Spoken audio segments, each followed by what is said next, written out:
Hello, this is Dr. Paul Cottrell, and I'm recording this on October 16th. Market hasn't opened up yet, but we're going to go over market news. We're going to go over what's going on in the Middle East and anything that emerges from this.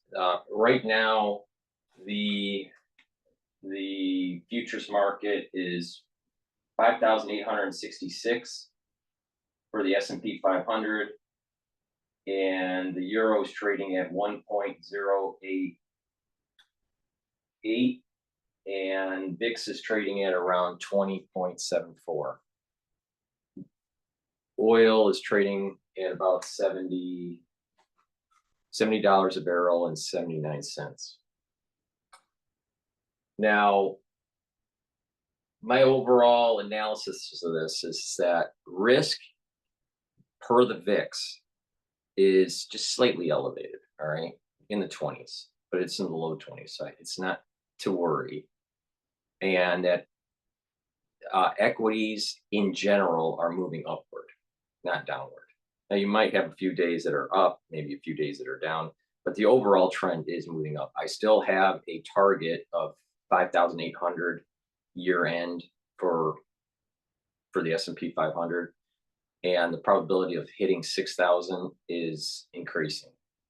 So anywhere from 5,800 to 6,000 by year end for the S&P 500. There's going to be a little bit of volatility, I think, as we get closer and closer to the election. Now, in terms of oil, it's been selling off. The question is why? You know, what's the driving factor of that? Now, it sounds like Israel is not going to strike the oil fields. There's some news that came out that said that they wouldn't for the Iran strike. So that pressure has been reduced.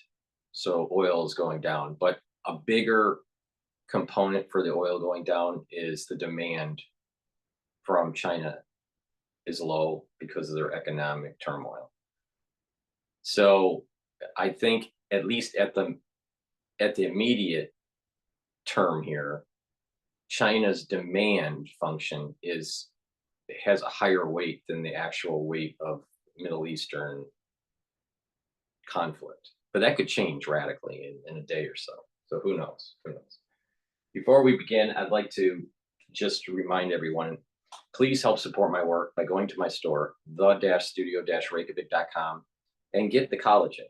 Collagen is a great way to help with your skin, but also with your bones, your joints, your hair, your nails. This collagen has a lipid profile, not lipid profile, amino acid profile on it. So the typical amino acid profile in the collagen is this right here. And there's a big scooper. You take it with food. You can just mix it with food, or you can mix it with water or a smoothie, or with, for me, what I do is this: I mix it with hummus. You can mix it with water or milk. If you're mixing it with water, make sure you filter your water, all right? Just drinking filtered water is just better for you. So collagen is a great product to be able to maintain your skin, improve your hair, improve your nails, but also to improve your bones and your joints. Very important. So please go to my store and get the collagen. If you've been following, I've been telling you how to improve your skin health by using collagen, vitamin C, structural nanosilver gel, C60, and resveratrol. We're in the cold season in the United States, so it's really important to make sure that you have lozenges and drops stocked up in your house. So I have my Nuka honey in a 21 count. This has structural nanosilver. I also have it in the drop form in blueberry, in honey and lemon, and cherry flavor. These are structural nanosilver. They'll neutralize pathogens. You'll create these secretions to maintain the mucosal barrier. The moment you have that irritation in your throat, you should be taking the drops or the lozenges to mitigate further infection. So what's really important is to have these available at your house. Get a couple bags so you're ready for the cold season. You know, at least with New York, there are a lot of people that are sick. So I'm sure that at your place of employment, or in your school, or at your, at your house, or in your community, people that are sick right now. So it's important to just be prepared. So please go to my store and get the couple bags of these lozenges and drops.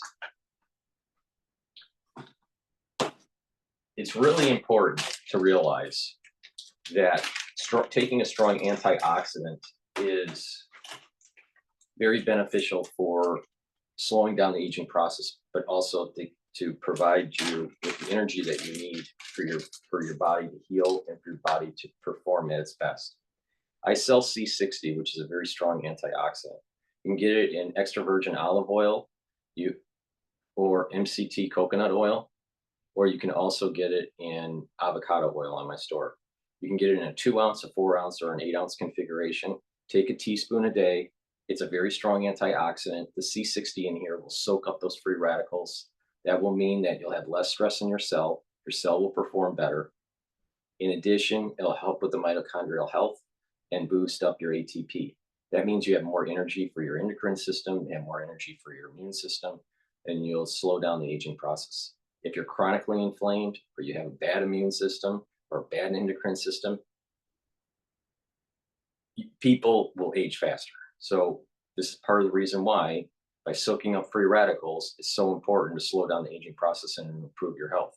So please go to my store, the-studio-reykjavik.com, and get the C60. And lastly, I have these structural nanosilver soaps. I have 5 different varieties. You can get this in lemongrass, charcoal tea tree. I also have peppermint,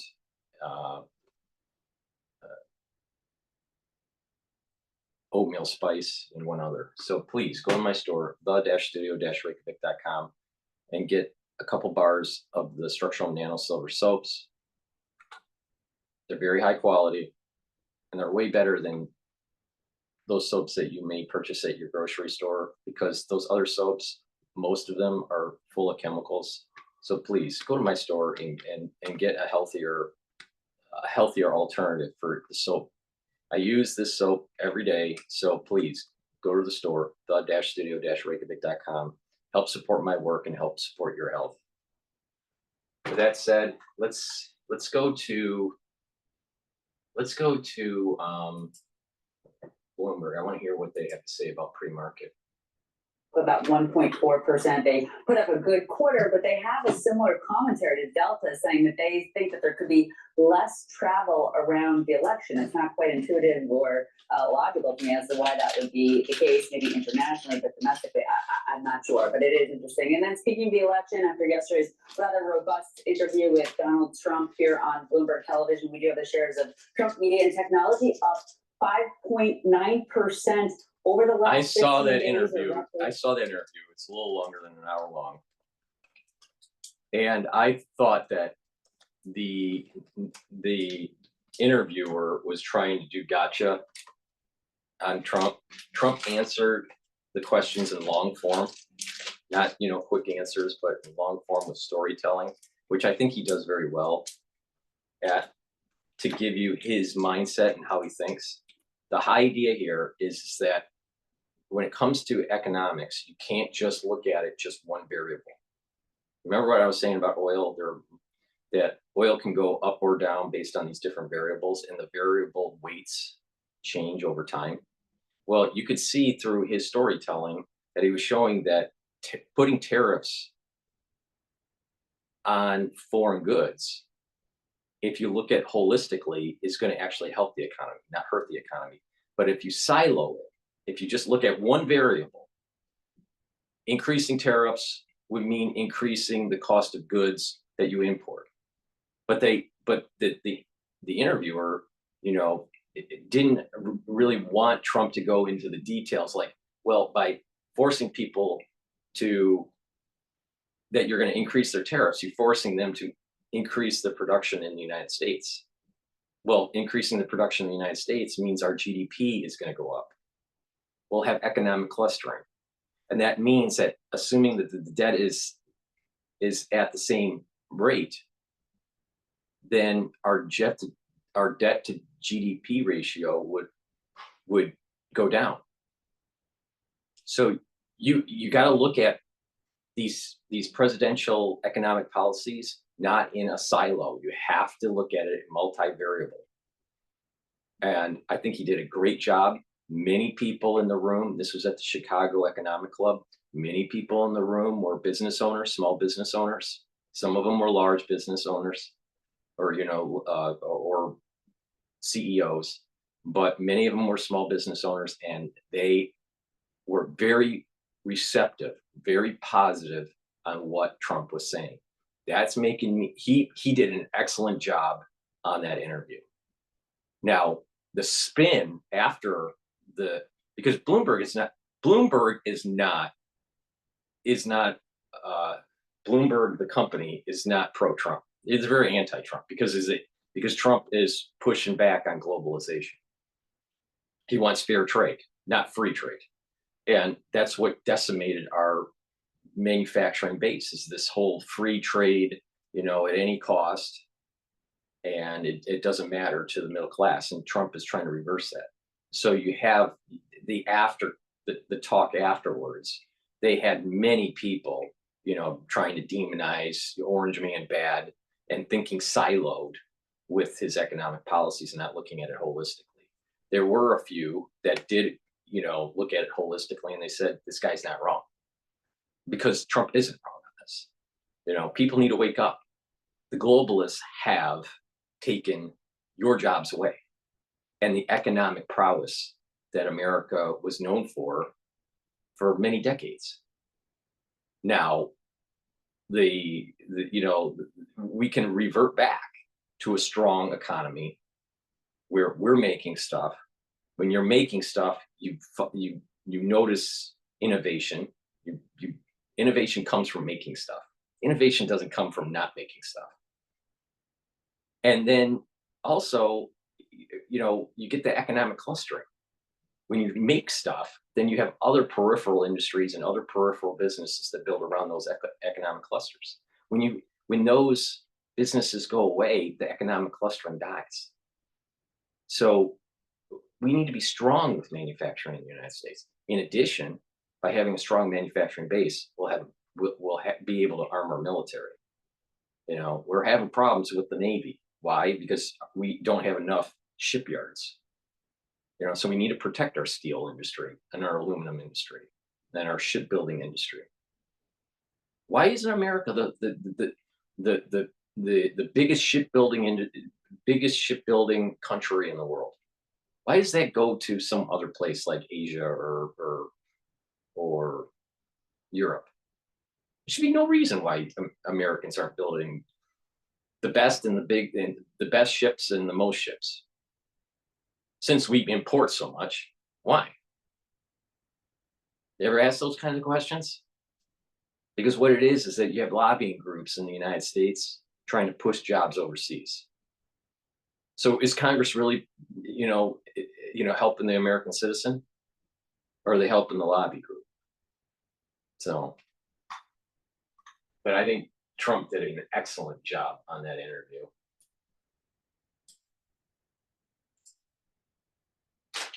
We slanted towards this kind of pro-business mindset that would have been otherwise afraid of a Democratic administration ahead, and what it means. Well, I think we heard a bit there of how the crowd largely was reacting to him, Shonali. It did seem to be a friendly crowd. There was a lot of applause, laughter in some instances when Trump threw laugh lines out there. And we do know that there was a substantial portion of Trump staffers and those affiliated with the former president and his campaign that were in the room. Yeah, they're trying to soften it up. These were business-minded individuals by and large. So those people that are cheering must have been, Trump staffers. No, it was business owners. I'm telling you, he did an excellent job.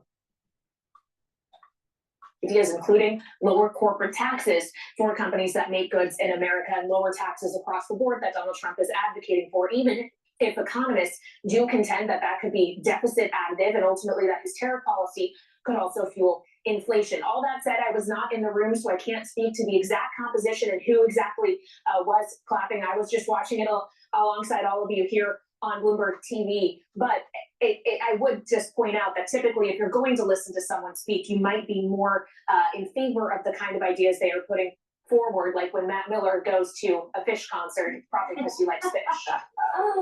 Fair point. Can't wait for the New Year's run at MSG.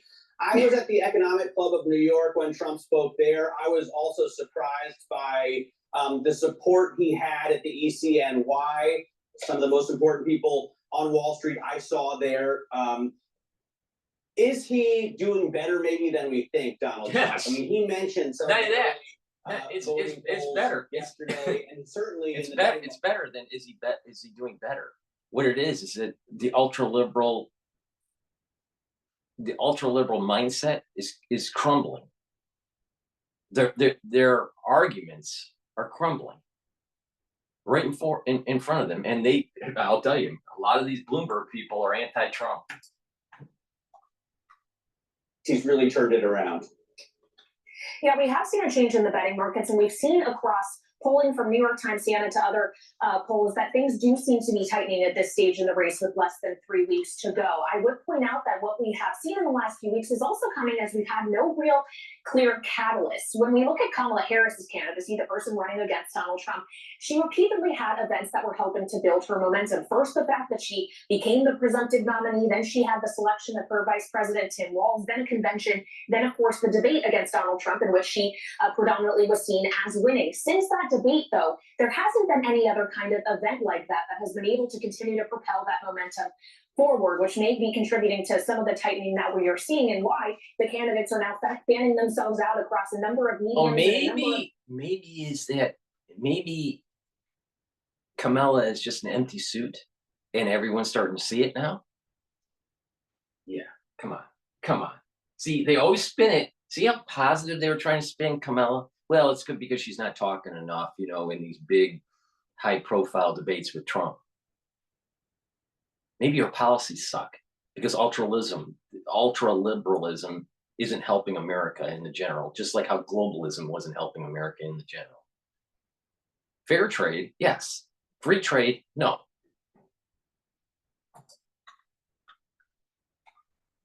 Networks to do more interviews like the one we saw Trump do with Bloomberg yesterday. Kamala Harris today is going to be on Fox with Bret Baier as she tries to reach out to more Republican voters who may not be in favor of Donald Trump. Well, Kelly, we don't have much time left, but that's exactly where I want to go. She doesn't like Kamala Trump Harris at all. is sitting down with Fox News. You think about the criticisms that have been levied at Kamala Harris, that she hasn't made herself available enough to maybe not friendly media. What are we expecting to sort of hear tonight?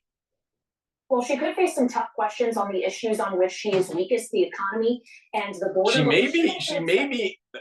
She may be confronted with questions that she has no answers for because her whole fucking policy sucks. Shit. I'll tell you, I should be a newscaster on Bloomberg. I mean,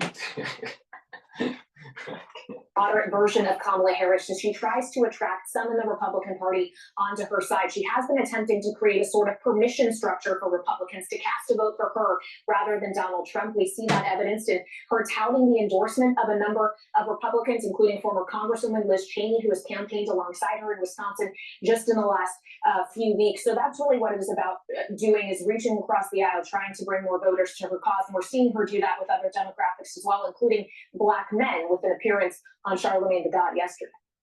All right, Kelly Lyons, thank you so much. Of course, looking forward to that interview with Kamala Harris on Fox, of course, just a little bit more than 24 hours after Bloomberg sat down with Donald Trump. This is Bloomberg.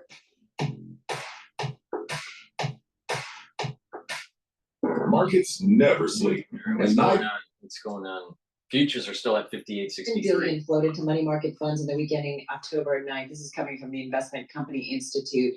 This was data we got out last week. So this year's inflows, Barry, more than $500 billion, as you got traders kind of figuring out what kind of rate reductions we get ahead, what it means for borrowing costs. It's amazing. And I just pulled up my personal account to look at, just as an example, the Schwab Value Advantage Money Market, 5.28%. Why would you pull it out? I mean, I'm kind of surprised how well this has been holding up. especially if we see a couple more rate cuts over the next few meetings. JP Morgan saying it takes about 3 months for outflows to begin when the Fed is further along in the easing cycle and the Treasury curve is normalized and becomes stable. So safe to say, Ross, just got about 30 seconds left here. We might have to wait some time to see some of that money come out of the money markets. I think so. I can tell you, our clients over the last year and a half have been more excited about a yield on cash than AI or any other exciting technology. So I think that money's sticky. I think people love getting something on their cash for the first time in a long time. I think it'll be hard pressed to pull it out and find a new home for it. Yeah, I don't. The other thing is I'm wondering some of the things that we've talked about on air, and I don't know if you have any thoughts on this, Barry. Like, people keep money in money markets, though, right? Like they keep it. It's like the security, and I don't know how much will come rushing out. Some of this is just inertia. If when you put, hey, we've been getting money sitting in a checking account, gets Depends moved to on a what money age you market are. account, and hey, I'm getting 5%. People tend to not look at that every day the way they look at equities. Yeah, we do that a lot here. All right, we're going to leave it there. Hey, Ross, thank you so much. Ross Mayfield, investment strategy analyst over at Baird, counting us down to the opening bell on this Wednesday. Just got about 4.5 minutes to go. NASDAQ futures, we're looking at them a little change, call it unchanged. Same story for the S&P 500. We've got those opening numbers coming your way in just a moment. All right, the market's going to open up in 4 minutes, so everyone's going in a commercial right now. So please go to my store, the-studio-reykjavik.com, and get the Max 35 or the Max 14. It's a great way to help improve your immune system, neutralizes pathogens, maintains the mucosal barrier. Take a teaspoon of this a day. If you're not feeling well, take a tablespoon or two a day during the cold season. Just swish it in your mouth, gargle, 20 seconds or so, and swallow. Take it every day. I've been doing this for 4 years, so no issues. Please go to my store, the-studio-reykjavik.com, and really maintain your immune system. It's really important. That structural nanosilver liquid is a major pillar in one of my anti-aging protocols. The 3 pillars are neutralize pathogens, lower inflammation, take strong antioxidants. I partnered up with Rainbow Herbals, and we've developed these deodorant bars for males and females. You can get it in citrus or peppermint, lavender, and tea tree. These deodorants are made from essential oils from the Himalayas, and it's a dual purpose product. Use it as a deodorant every day. It's for males and females, but it also will help to slowly detoxify your body because of the ingredients. So please go to my store, get a couple bars for your household. This deodorant is very high quality, made from natural ingredients from the Himalayas. It has no aluminum or baking soda in it. So please go to my store, the-studio-reykjavik.com, and get these very high quality deodorants.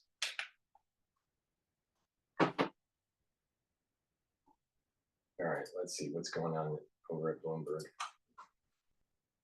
You said on the call that China will be 20% of the revenue. Last year, China was like 27% of the revenue. So First they're ramping question that on down a the little call, absolute first Yeah. question on the call, and you do see pairing of losses here, but again, that 2-day chart was pretty brutal. Yeah, absolutely. Of course, TSMC, which buys machines from ASML, reports later today. Going to be fascinating to follow that. But stick with us because we are less than 4 minutes away from the opening bell.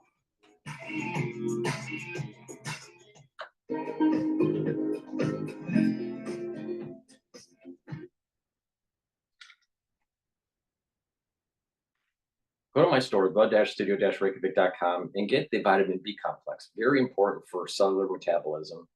The first 5 B vitamins helps with the electron transport chain for your mitochondria. That helps to build up your ATP. And vitamin B complex is very important for your neurons. So as we get older, we have to protect our neurons, and this is synergistic with NAD+ and ubiquinol. So, as we get older, take vitamin B complex, get better cellular metabolism, get higher energy levels, and help with your neuron health. Very important. I mean, do you want to get into your 60s or 70s and start having neuro problems? I'm sure you don't. I mean, it's difficult to deal with. All right, not only for the patient, but also the caregivers, within the household trying to care for an individual that has these kinds of neurodegenerations. So please go to my store, the-studio-reykjavik.com, and get the vitamin B complex. Protect your neurons, okay? Very important. All right, so let's go to CNBC.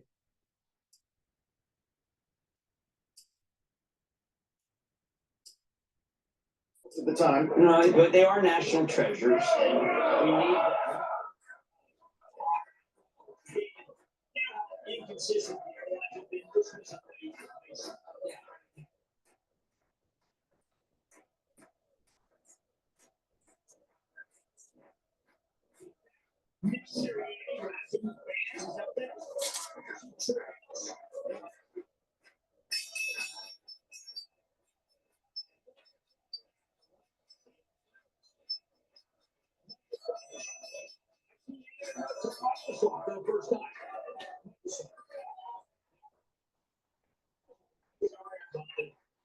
Real-time exchange of the big board. Guess what? It's RXO celebrating its recent acquisition of Coyote Logistics at the NASDAQ. It's the Food Network, New York City, live in the Food Festival, sponsored by Investor, the Triple Qs, celebrating 17 years, Jay.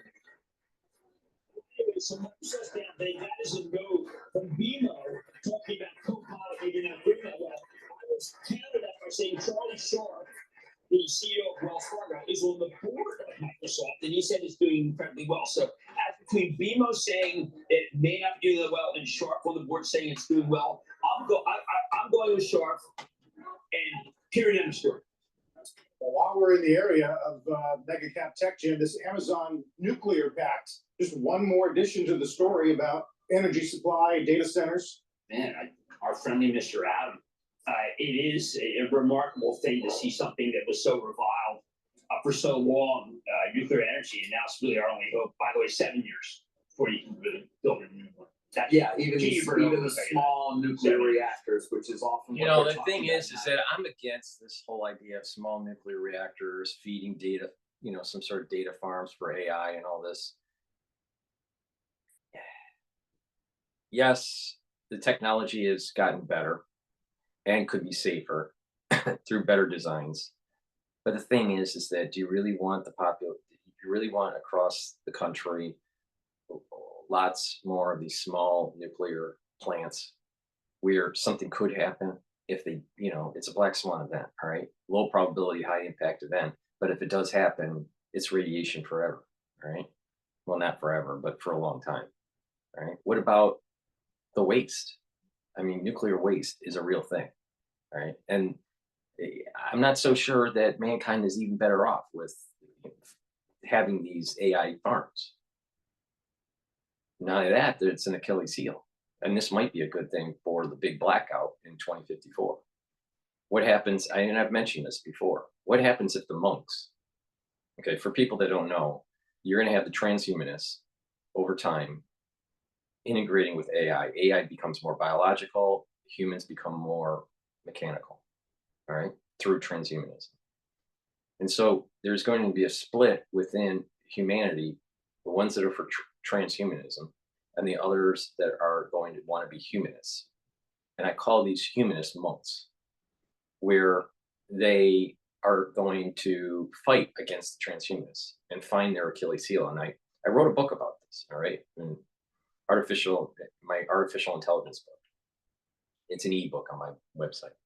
So the big point here is that the monks will find the Achilles heel of the transhumanists, and that Achilles heel is energy, and will shut down the grid. Now, what the humanists want to do is actually snap society back to the 1600s. All right, where the population goes down and transhumanism dies off. That's the idea.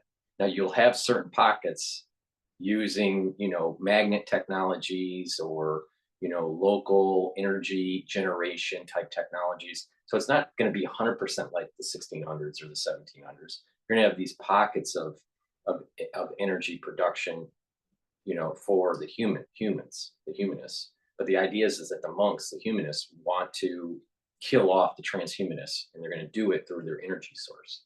So they knock out the nuclear plants. Well, if they knock out the nuclear plants, then what's going to happen is that there's going to be radiation.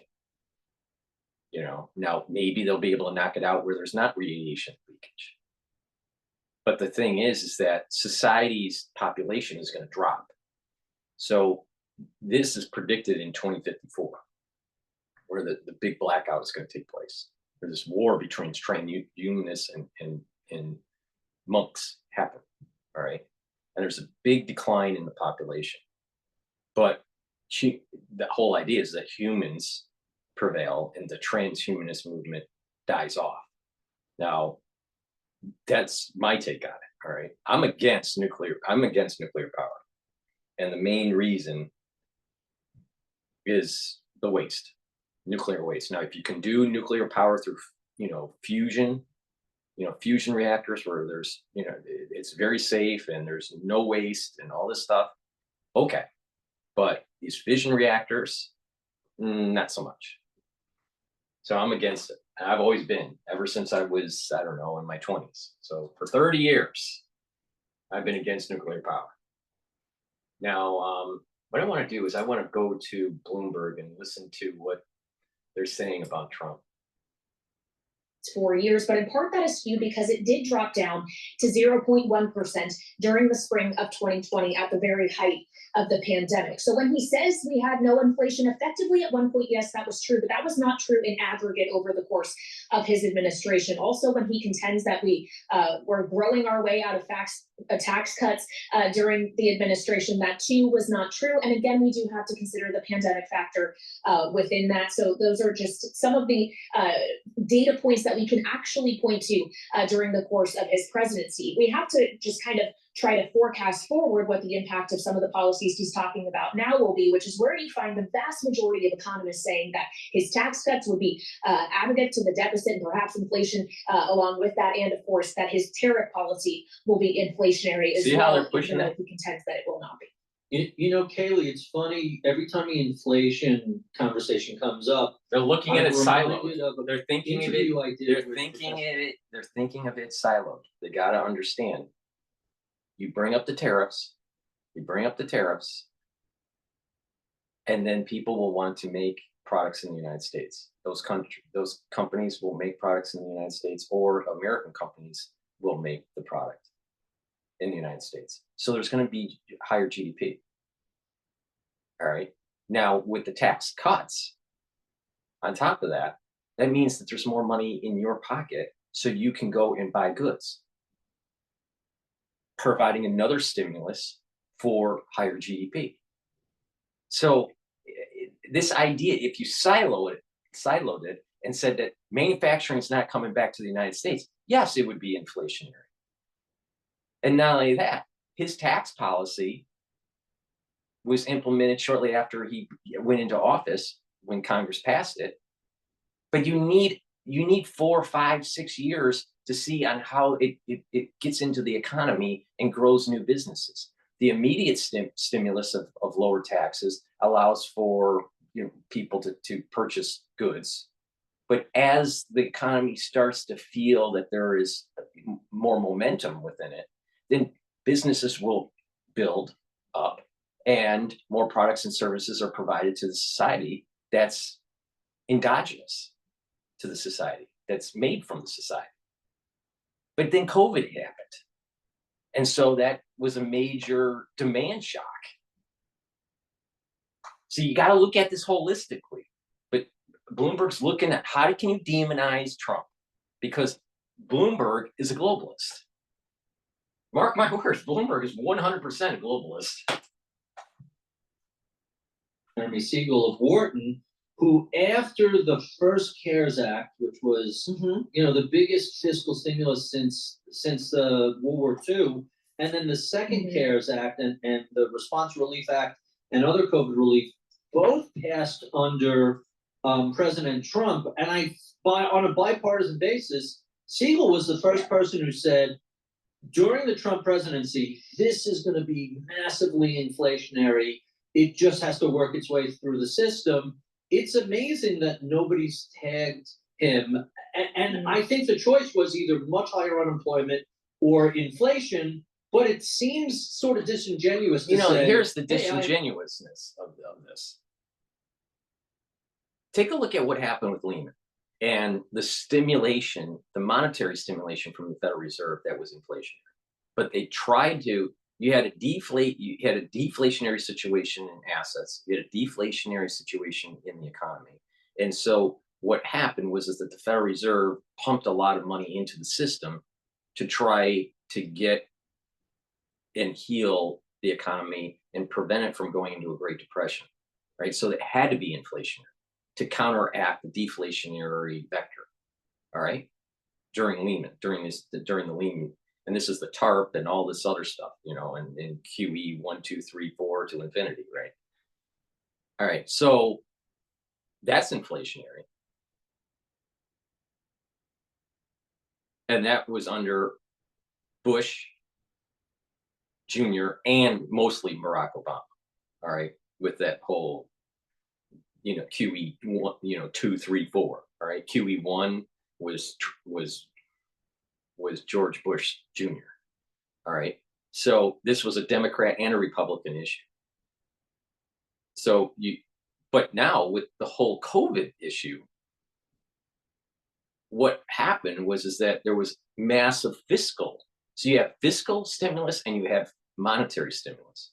And there was massive fiscal stimulus that was put in that led to try to fight that inflationary problem of COVID. All right. So you had two issues here where you had to do stimulus to prevent the economy from collapsing. And because of what happened with COVID, which is I don't want to go into the details of it because I've done thousands of videos of it and I'm really fucking tired of COVID. You know, but the thing is that in terms of the economy, there had to be a higher fiscal stimulus to be able to prevent that or reduce that demand shock. All right. And obviously there were problems with the supply chain and there were lots of other factors that were involved. It was a demand shock, but also supply shock. And you know, there was a health shock and all this stuff. You know, there was a lot that was going on. So the point I'm making is that the taxes and the tariffs are the benefits from that for our economy were somewhat muted because of the shock that happened during the COVID years. All right. And it didn't translate as much. The transmission wasn't as strong. But you do this again, and you're going to have a very strong transmission for a robust economy with a stronger manufacturing base. You see that right now. The United States has a stronger manufacturing base now than it did in 2016.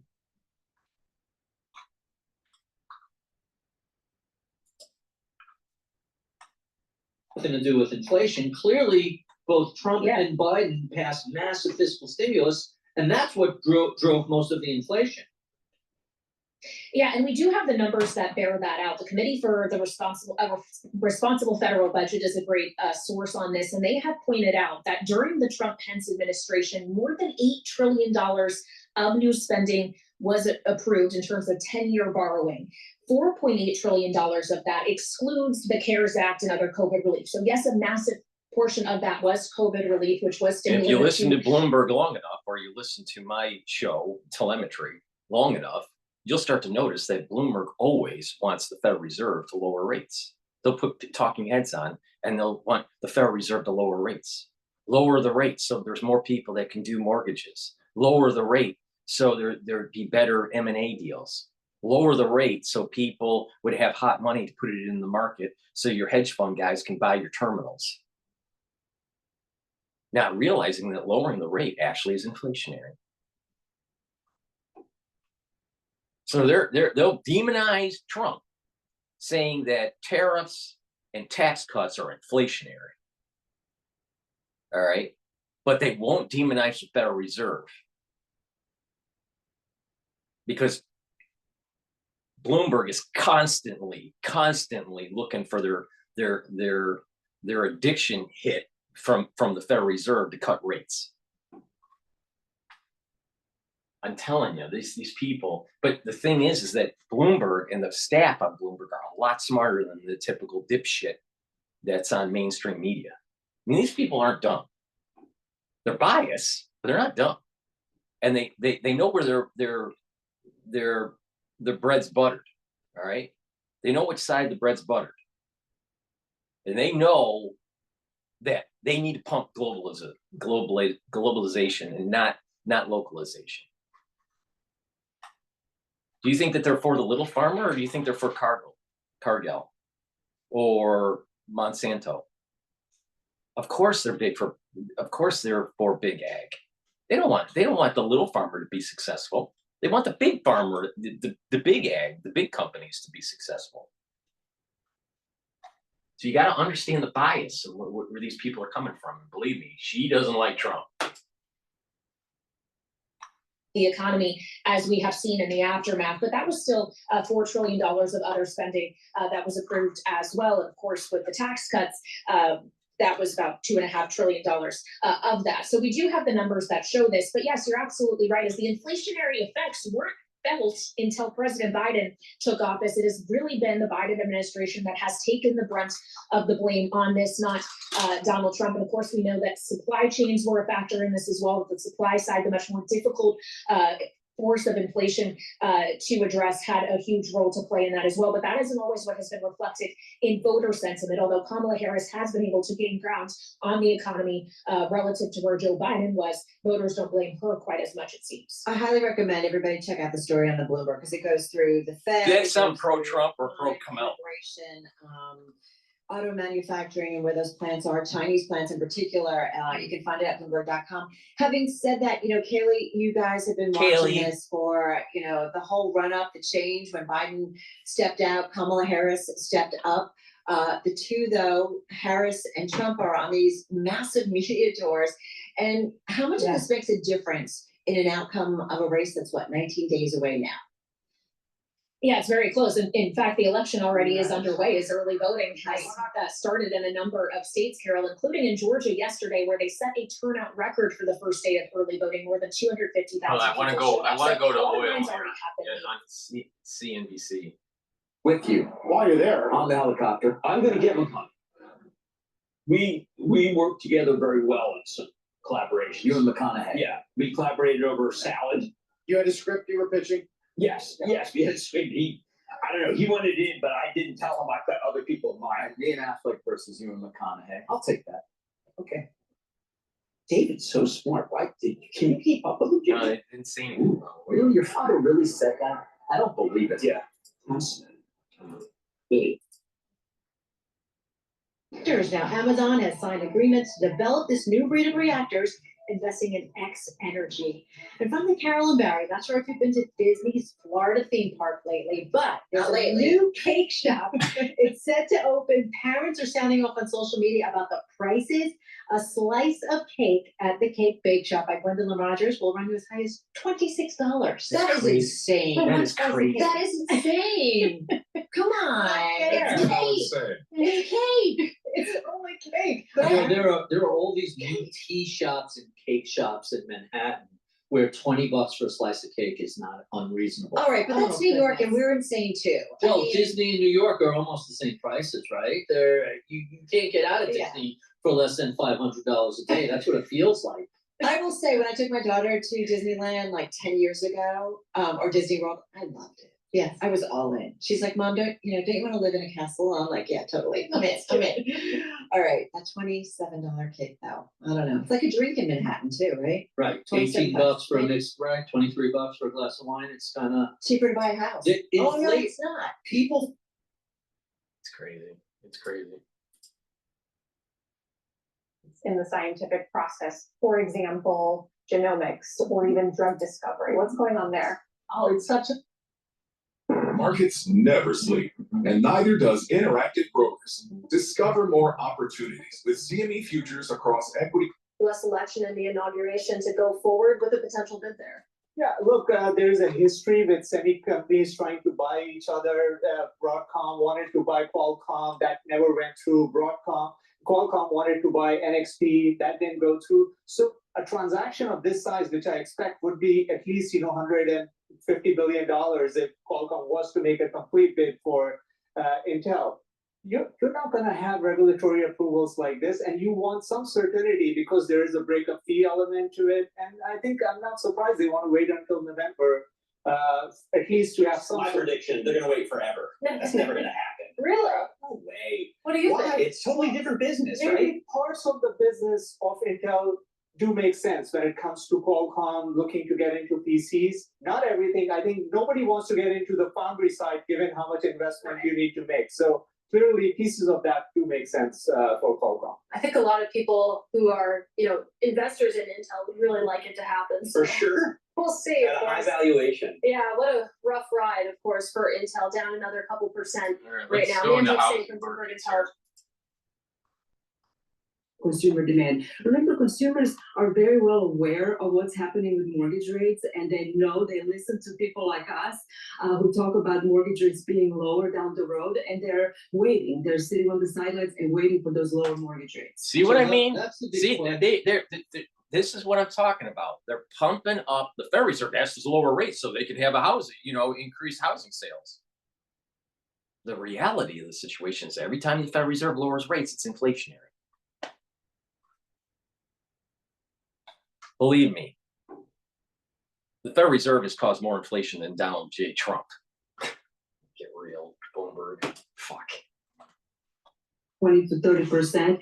Granted, it is more higher in markets with where we had a lot of new construction, or in markets where there's been other issues such as insurance costs and property taxes. But overall, yes, we are seeing, even in a market like California, that was the most locked in market for a long time due to a number of reasons, particularly very, very high home prices. We are seeing some unlocking of that housing market. Remember that 40% of homes are owned free and clear, so they are not tied to mortgages. And for those people, it doesn't necessarily mean what happens to mortgage rates in making their decision to put their home on the market. So let's skip the mortgage and focus on the 40% of people that either are cash buyers or don't have a mortgage.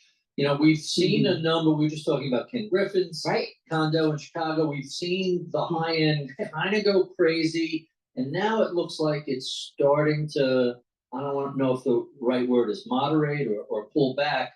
What do you see in the, I don't know, let's call it 3 million and up market? That's usually cash buyers and not mortgage-based buyers. Yeah, absolutely. Those buyers do tend to be more sensitive to what's happening in the equity markets, but maybe what's happening with the election, how does that impact their tax burdens? And so it may be some effect of that going on at the moment, but overall, high-end market is still doing really, really well. In fact, when you look at what segment of the market is performing the best relative to other segments, it is the higher end of the market. Well, so, I was thinking about, and I've been looking at like home building stocks in particular, rallying this year. They're up more than 28% so far. In terms of building out and adding to that supply, it's local, it's permits, it's zoning. It's not so easy. What do you see in terms of some of the housing fundamentals when it comes from a builder's perspective? Yeah, it's, for builders, there are a lot of constraints out there. There's a long list of regulations, zoning, labor costs, materials. We have supplies issues, again, being a concern. But then a last one being, or one of the most important one being cost of land.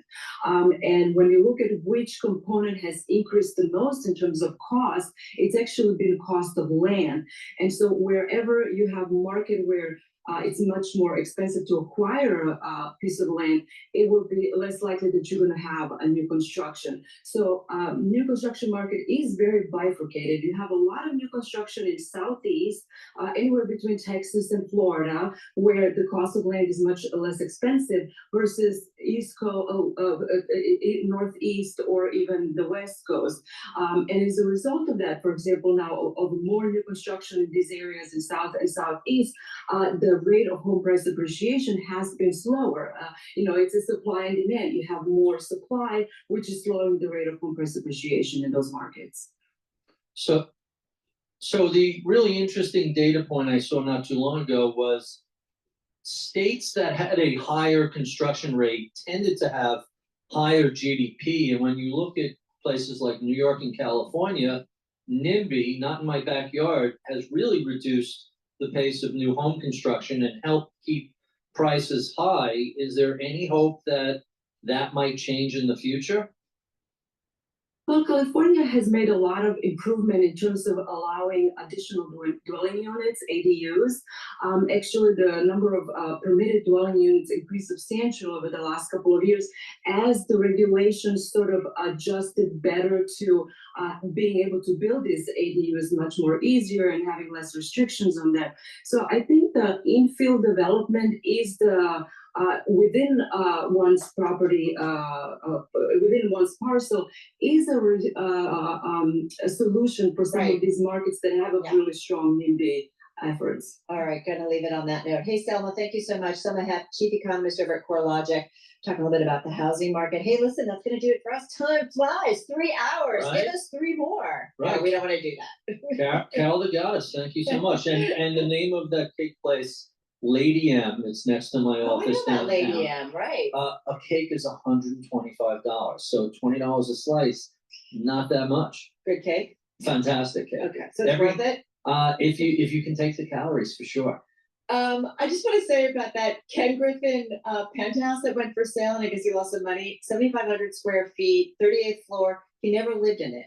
It was marketed as unfinished. He has a number of properties around the country. I'm so sure. I think he'll be okay. All right, everybody, that's going to do it for Barry Ritholtz and me. Paul Sweeney and Alex still coming up next. Keeping an eye on the market. Just little changes here. Here we go. Amazing. All right. Please go to my store, the-studio-reykjavik.com, and get the multivitamin. This is a multivitamin that's easy to digest.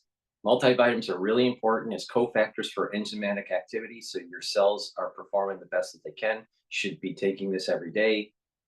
Please go to my store and get this multivitamin. You need multivitamins for good cellular processes.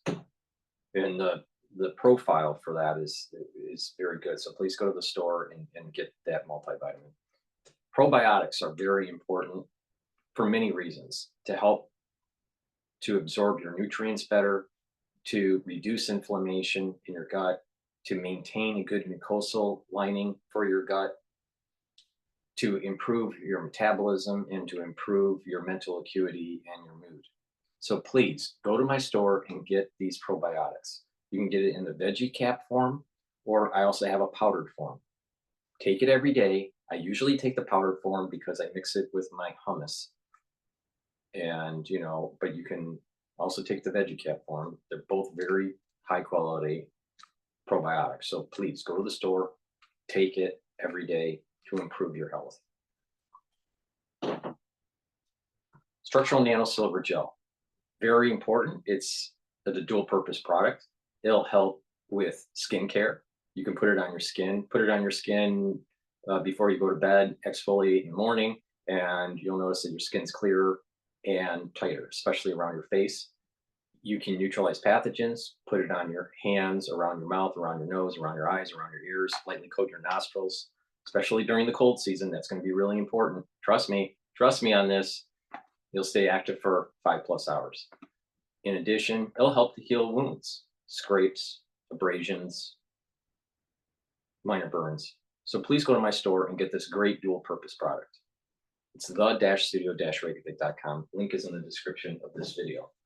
And lastly, structural nano silver toothpaste. Very high quality toothpaste that will whiten your teeth, freshen your breath, reduce gingivitis, reduce plaque, maintain a good gum line, and with good oral hygiene, you're going to reduce the chances of cardiovascular disease and valvular disease. Please go to my store, the-studio-reykjavik.com. This is the best toothpaste that you're going to be able to buy. It has no fluoride in it. Please go to my store, the-studio-reykjavik.com.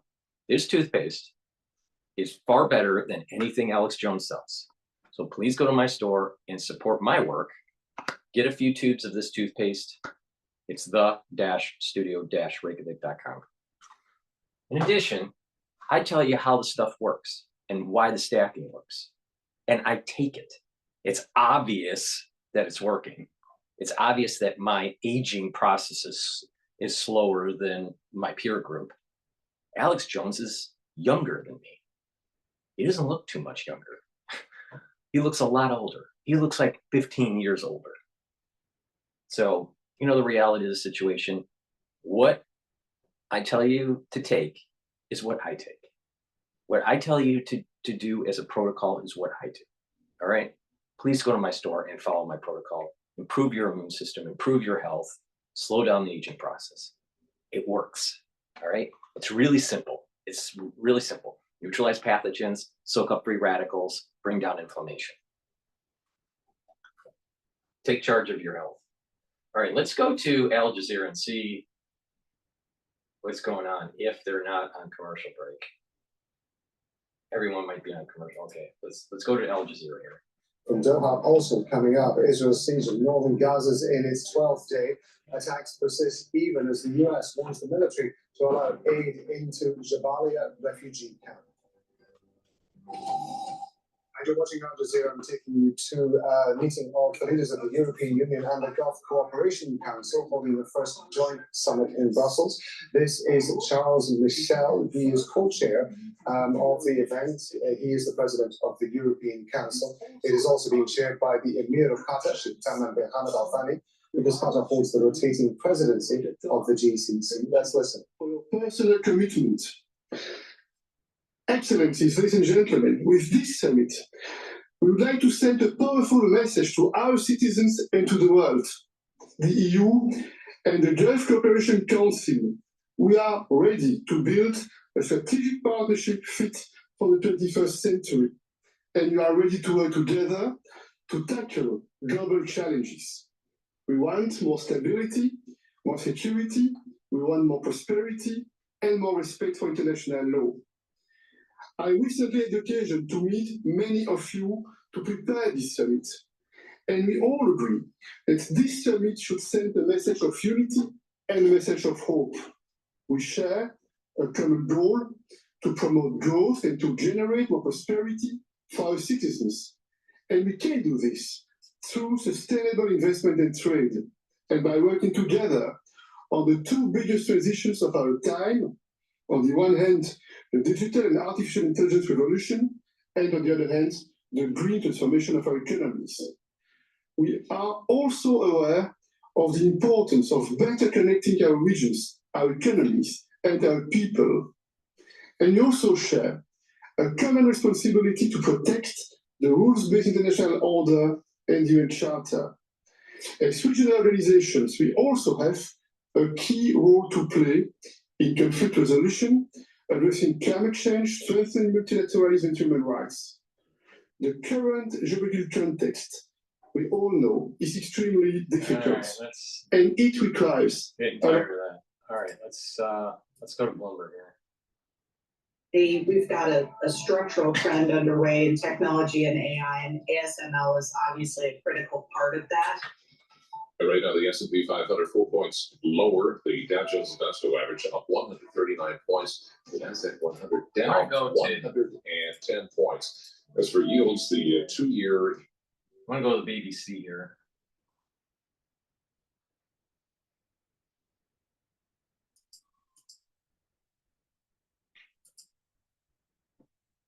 On the southern suburbs of Lebanon's capital, Beirut.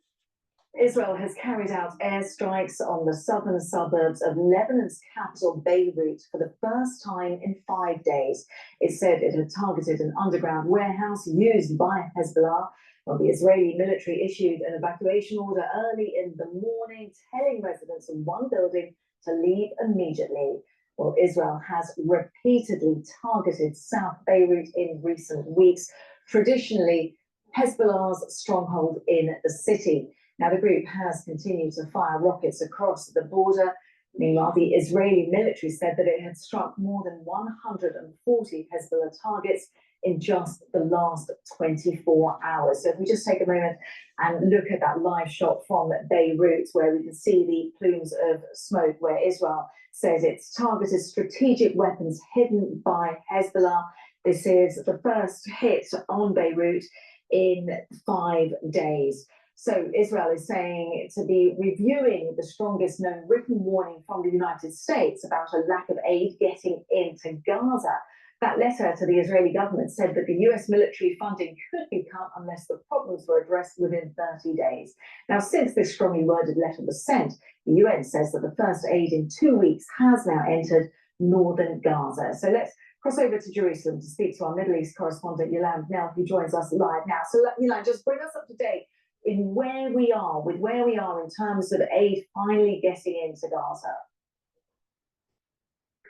I mean, this is to the north of Gaza in particular, where there has been this Israeli military ground offensive that has gone on for more than 10 days now. And it was in the past couple of weeks, really, that we were getting UN officials increasingly sounding the alarm about the fact that no aid had been getting in through its crossings. About 400,000 people remain in the north of the Gaza Strip, they say.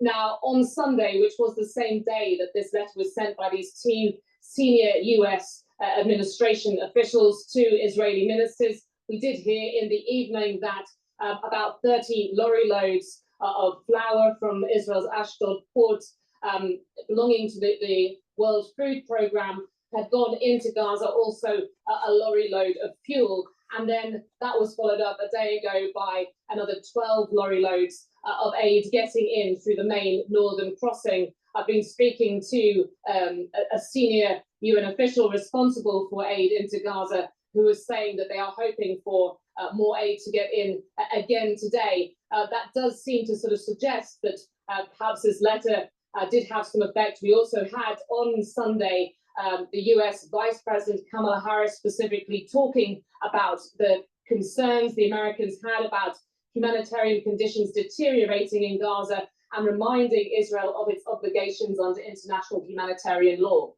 Yolande, when it comes to Israel, it's been defending itself on the airwaves today. A member of the Likud party was saying that they're accusing Hamas of using the aid that had previously been getting through. What do we make of this?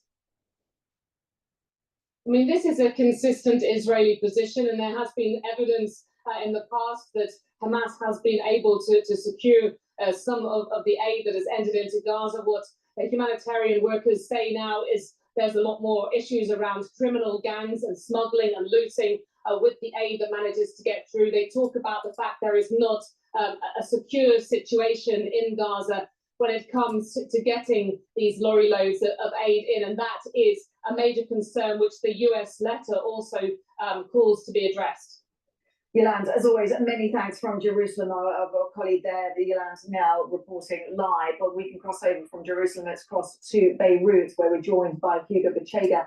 And Hugo, we're just getting a line from AFP saying that the mayor of Lebanon is among those killed in these Israeli strikes on a municipality. This is according to local officials, and this is being reported by the AFP news agency. Are we aware? What more can we add to this? Yes, so this is happening in the south of the country and the city of Nabatea in the south, where it seems there was a wave of very heavy Israeli airstrikes. We've seen images emerging from Nabatea showing several plumes of smoke, and again, reports suggesting that it was a wave of airstrikes this morning, and a report suggesting that one of the locations hit was the local authority building where dozens of people were working, and reports suggesting that including the mayor was in this building the moment that this attack happened. So we're still waiting to hear official confirmation about what happened in Nabatea and obviously the possibility of casualties. But again, this is an area of Lebanon that has been heavily bombarded by the Israeli military in recent weeks as the Israeli army continues with this offensive against Hezbollah, not only with airstrikes but also with a ground invasion of parts of southern Lebanon. And Nabatea has been one of the key targets of this air campaign. We know that Hezbollah has a strong presence in that part of the country. The eastern Bekaa Valley as well has been repeatedly hit by the Israeli military. And this morning here at Beirut, the first time in nearly a week that Dahir, which is the area of Beirut where Hezbollah has a significant presence, was hit by Israeli airstrikes. The Israeli military said he had hit an underground weapons storage site being used by Hezbollah. There haven't been reports of casualties. We've seen images from this location hit showing that at least one building collapsed as a result of this airstrike. But again, Beirut being hit again after a days-long pause that apparently happened at the request of American officials who had demanded Israeli authorities stop or at least pause these airstrikes targeting Beirut. So again, these airstrikes today are happening across the country. Okay, Hugo, as always, many thanks for bringing us up to date the situation in Beirut and also the breaking news that AFP, the news agency, reporting that the mayor of Lebanon's Nabatea, a town in the south of the country, as Hugo was describing, was among those killed in those Israeli strikes in the south of Lebanon. All right, I want to play DW about their take on this whole Israel-Lebanon war. Israel's Prime Minister Benjamin Netanyahu faces international condemnation. The first strikes there in 6 days. The attack was preceded by an early morning evacuation warning, leaving residents less than an hour to flee. Israel says it is targeting Hezbollah assets in the residential suburbs where the militant group has a strong presence. It comes after the U.S. said it opposes the way Israel is conducting the campaign. And Israeli Prime Minister Benjamin Netanyahu rejected calls for a ceasefire in Lebanon. Journalist Karim El-Gawari is monitoring the situation in Beirut. I asked him about the latest strikes on the Lebanese capital. Yeah, first strikes since 6 days. This morning, this was 2 or 3 explosions in the southern suburbs. Israel is saying they were targeting a weapons cache of Hezbollah. The interesting or important thing here is that this happened only a few hours after the Israeli Prime Minister Bekati got assurances from the US that Israel will not target Beirut any longer. But the focus of the Israeli airstrikes today was further south in the city of Nabatea, that's about an hour by car south of Beirut. Heavy airstrikes this morning, and it seems like that the city council building was hit. There are reports that the mayor of this town, this is the biggest town in the southern parts of Lebanon, the mayor of this town was killed in the strike too. There's until now a count of 5 people dead, but we expect it to rise. Now, as you were just saying, Israel maintains that it is striking Hezbollah targets, but at the same time, scores of medical workers have been killed in recent weeks in Lebanon. You've been talking to them about the difficult circumstances they're facing. Yeah, the numbers are. With the YouTube Music app, you can blend up to 30 artists into one big custom radio station, which means now your thumb is basically. Yeah, the numbers are breathtaking. The Ministry of Health says that there were about 150 paramedics and health workers killed since the beginning of the war, but the majority of them, really in the last 3 weeks. We went yesterday to the operation room of the Lebanese Red Cross here. We're talking about them, with them about the challenges. They have about 300 ambulances and crews all over the country. And they were talking how difficult it is. They themselves were lucky until now. They had only 6 of their people injured. That was when they were rescuing people from a building. And there was a secondary Israeli strike nearby. That was when these paramedics and Lebanese Cross were injured, but others, other medical services, especially in the south, have much higher death tolls here. And we talked to the head of the operation, and they said one of the most frustrating things is really that very often they cannot get to the injured. They have to basically wait till they get clearance that the ways are safe, and only then they can move them that he said very often for the people who are injured is that help that is coming too late. It sounds like some truly harrowing conditions for the medical staff in Lebanon. And with the high civilian death toll, some are drawing parallels between the current strikes in Lebanon and the situation in Gaza. What exactly is your assessment of the situation? Well, patterns seems to be very similar. Now that we have an increased geographic location that is under evacuation ordered by the Israeli army. The UN is talking about that it's about by now a quarter of the country.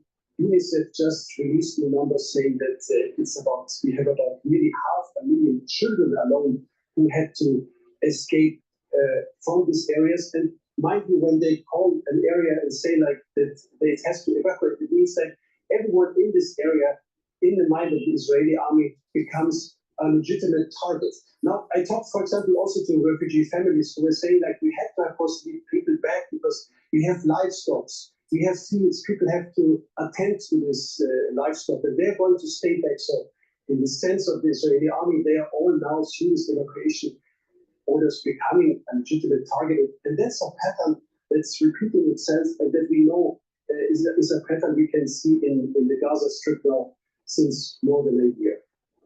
Well, it does seem as if history is repeating itself to a certain extent. That was journalist Karim El-Gawari in Beirut. Many thanks for your reporting. With already more than 1 million people being displaced. Before we continue on with DW, please go to my store, the-studio-reykjavik.com, and get ubiquinol. Ubiquinol is the active form for CoQ10. I've been taking ubiquinol for many, many years, decades. It's really important because it helps to boost up your energy levels. It's an antioxidant and it helps to protect your neurons. As we get older, we need to protect our neurons. It's extremely important for that neuroplasticity, to maintain connections, to be able to maintain memory and acuity. So please go to my store, the-studio-reykjavik.com, and take this ubiquinol. Very high quality product. Vitamin D3, very important to take every day. I take it twice a day. I take it once in the morning and another soft gel in the evening. This is important because it helps to absorb calcium. You need that for healthy bones. In addition, this is a gene expression cofactor, so it helps to express genes that need to be expressed for that cell. In addition, if a cell needs to go into apoptosis, especially if it's infected, vitamin D3 helps with that. Nattokinase, very important to take. I've added this to my protocol. Take it every day. Why? Because it lowers LDL levels and increases your HDL levels. So you're improving your cholesterol profile, and it's fibrinolytic, so it'll break up clots. So please take nattokinase every day to help with your cardiovascular health.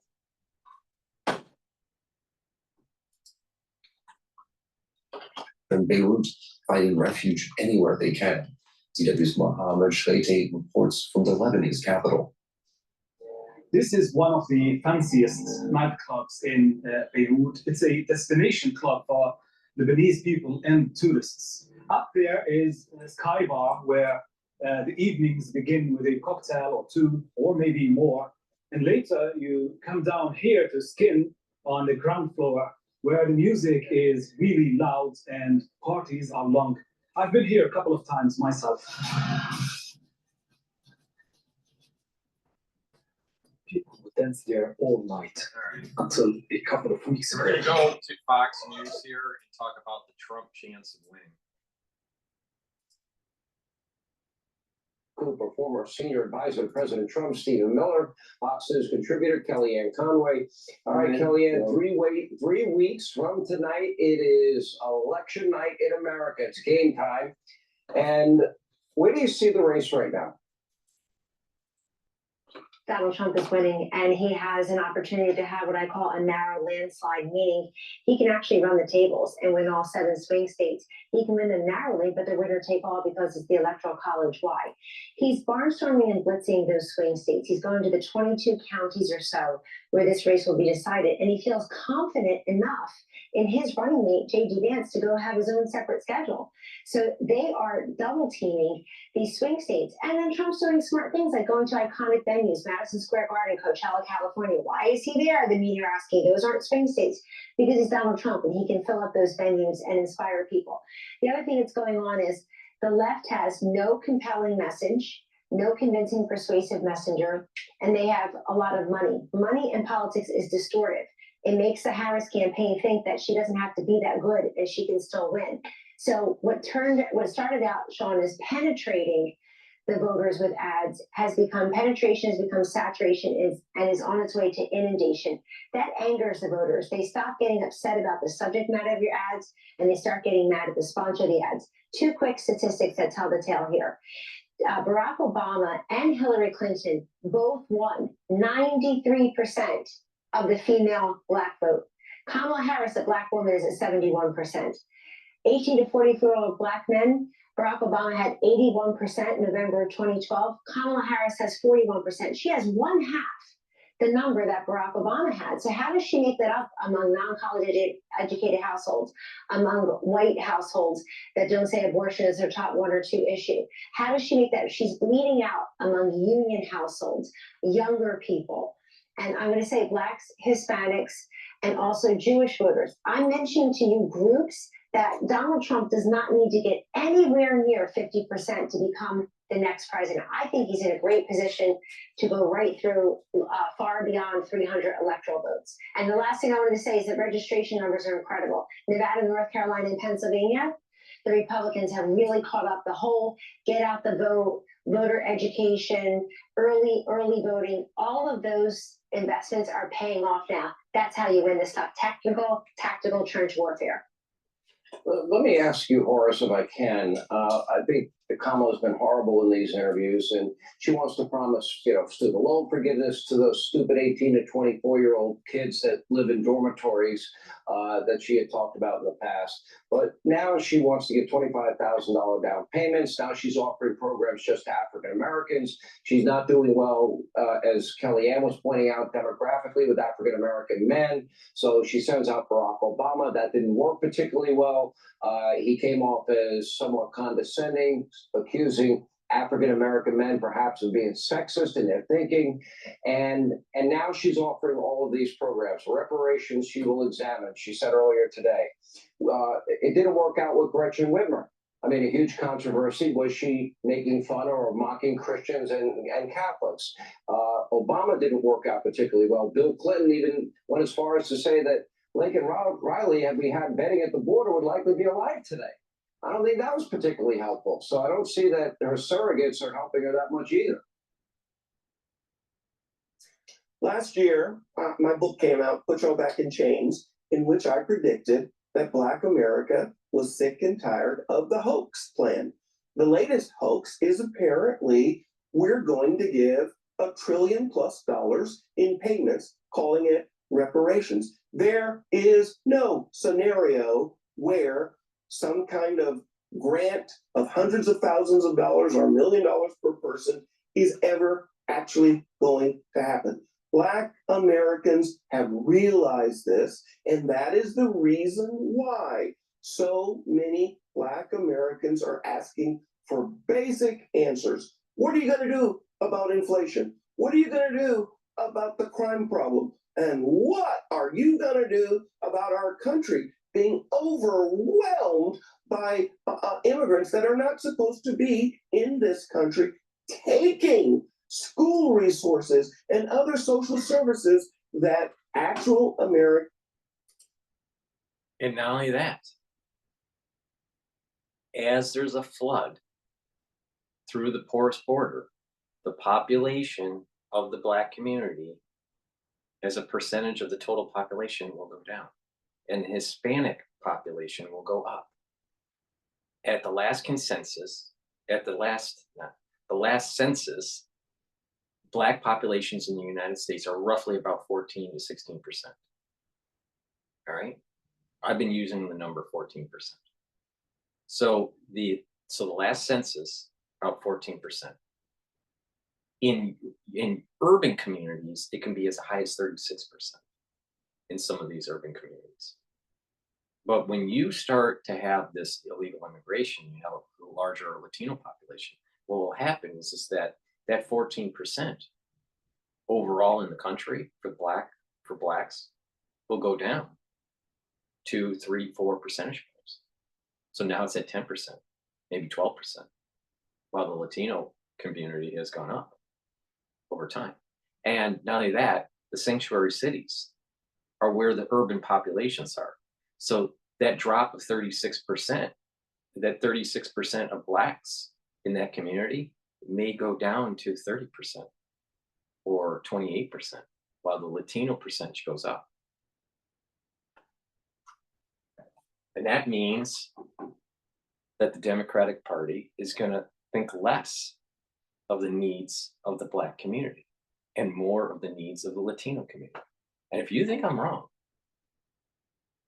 just look at what's happening with with the modern day election, where they're placating to Latino needs and wants because they're becoming a stronger voting bloc. This reparations thing is going to destroy America. These radical Let me policies rewind all of that. harm Black Americans. Now, whelmed by immigrants that are not supposed to be in this country, taking school resources and other social services that actual American taxpayers have provided for. Disproportionately, these radical policies harm Black Americans. Now, I grew up in Texas, where we have had the death penalty, where we hold people accountable. My brother was a corrections officer on death row. We know firsthand that there must absolutely be accountability. What we're recently learning here looks like Willie Horton 2024. When you see a candidate advocating benefits like a sex change operation for a brutal killer, they ought to be already buried under the jail, but apparently the progressive answer is just the opposite. Black Americans in particular, as well as most of America, find these radical policies not to their liking, not something that they can embrace. And one last point. In 2020, Black Americans, people often think Black Americans must be liberal because so many are registered as Democrats. Black Americans are moderates and centrists by and large. And they picked Joe Biden because there were so many crazies that were running. And there has been a huge level of disappointment that he ended up embracing all of the radical policies. I think he's bringing a very good point. Biden attracted a centrist voter, especially if they were Democrat. People don't want the AOC crazies, the ultra liberal. And Kamala is closer to the AOC crowd than the Biden crowd. Rejects. You know, seniors on Medicare need prescription drugs to manage their chronic conditions, but pharmacy benefit managers are hurting seniors. Rejects. You know, Stephen, you look at the insanity of this convicted murderer, sex change operation out in California, courtesy of taxpayer money, thanks to Kamala Harris. Then you look at her position on the border, and you can look at her new Green Deal position, you can look at eliminating healthcare, you can look at mandatory gun buybacks, you can look at defund, dismantle, no bail laws, but this one in particular, decriminalize illegal immigration, free food, housing, healthcare, education, you include Tim Walz, that would include college education, legal driver's licenses, sex change operations, and then a path to citizenship, earned path they call it. That would be called amnesty where I'm from. 12.5 million people, including members of drug cartels, gang members. We have Americans that have been murdered, raped. We have Americans victims of violent crime. It's costing the country billions of dollars. Do people understand how bad this has gotten and what a national security threat this is? We have known terrorists now in the country. They know about them, but they don't know where they are. And now we're going to pay for sex change operations if they want them? Well, this is why Donald Trump is now leading in the polls. This is why Donald Trump is pulling ahead in this race, because he's been going around the country making all of these arguments, laying out all these facts, like you just said. He went to Aurora, Colorado, and gave a speech for the ages documenting in painstaking detail how Kamala Harris imported a ruthless criminal syndicate from Venezuela into their community, taking over their parks, taking over their schools, taking over entire apartment complexes. As you mentioned, now we have this case where a convicted murderer is getting a free taxpayer-funded sex change operation. This is madness. This is beyond anything we've seen in the history of American politics. Then she wants to give illegal aliens free housing, free welfare, free transportation, free everything, free education, free lifetime Medicare and Social Security retirement benefits, and of course, full voting and citizenship rights. And on top of all of that, one crime after another committed by these criminal migrants, including this new case of 3 illegals that she released who sexually assaulted a 12-year-old. The amount of suffering and blood and misery on her hands is totally disqualifying. As Donald Trump has said, anyone who would lead an invasion of their own country cannot run to be president of that country. You add to it the Green New Deal, you add to it the largest proposed tax hike in history, you add to it a pledge to massively increase regulations on every single sector of the economy, grinding growth to a halt. You have a full-on communist that is running for president, who, by the way, also has pledged to abolish private healthcare and abolish fracking. America must and will reject this insanity. You think, I'll ask an exit question. Do you think it is now penetrated into the consciousness of the American people how radical and extreme she is? 30 seconds each, starting with you, Kellyanne. Yes, and she made a big mistake just not being part of the Biden-Harris agenda and saying the only change is really me, my age, my gender, my race, my generation. She's trying too hard to change her position because she knows this country is now looking for border security, doesn't want all these wars abroad, wants the economic prosperity, the Trump times. So Donald Trump has recast the Republican Party as the party of the worker, as the party of conservative values, as it's the party, he said today, of common sense. But he's having an effect on the Democratic Party too. They're all running away from woke. You don't even recognize 2020 now. 2024, they're trying to sound more like Trump and the Republicans. Yeah, what do you think, Horace? What we're seeing is a clear and total rejection of these radical so-called progressive values. And you can see it.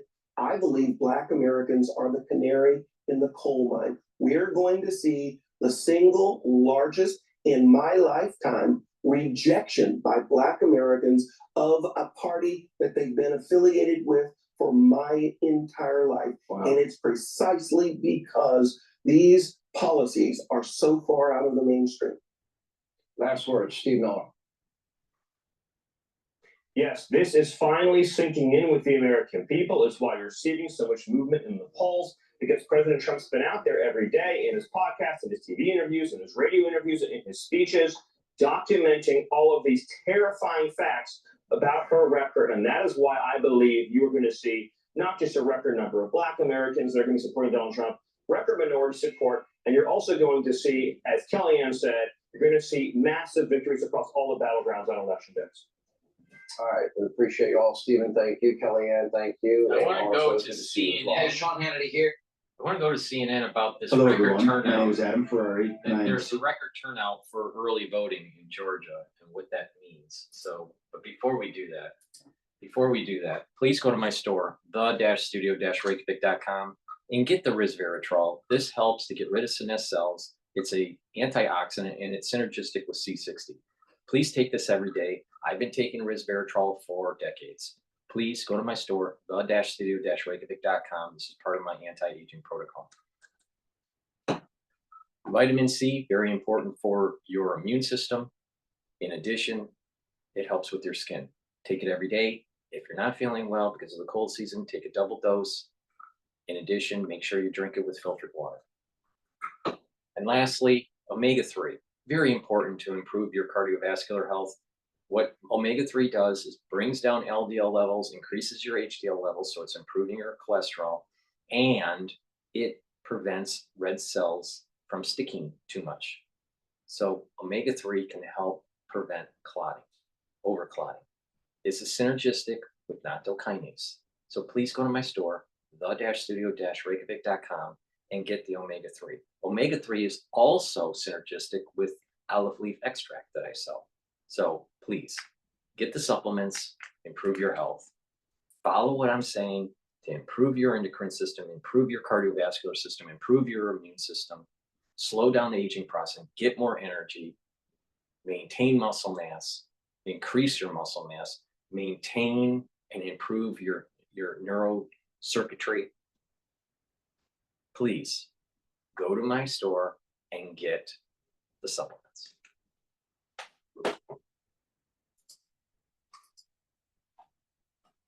And it was a record-breaking day on the first day of early voting in that crucial state. So the Georgia Secretary of State, Gabriel Sterling, just telling out front that more than 300,000 people cast a ballot today, which crushes the previous record set 4 years ago of 136,000. Now this video, we'll show you here, shows going the other direction. So our producer is driving this way. The long line of cars waiting to pull into an early voting site. Tonight, both campaigns are trying to read the tea leaves here because it is a crucial battleground state. The road to the White House runs through Georgia for both Harris and Trump, which is why Trump is there tonight holding an event in Atlanta.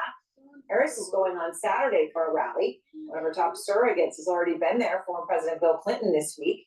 Her campaign and supporters have now booked $31 million in ads in Georgia, $7.1 million more than Trump. All in, it's an incredibly huge amount of money in these final days where every vote will matter. I mean, you remember 10,770 votes, right? I mean, but when you look at how tight the race is already projected to be this time, the latest poll has Harris at 46%, 45% for Trump. CNN was a polling station in Buckhead, neighborhood outside Atlanta, which has traditionally been a conservative area. And here's what our producers and reporters saw today, is that abortion and immigration were some of the key issues that had people coming out, could go either way. Here is what one voter told our Nick Valencia.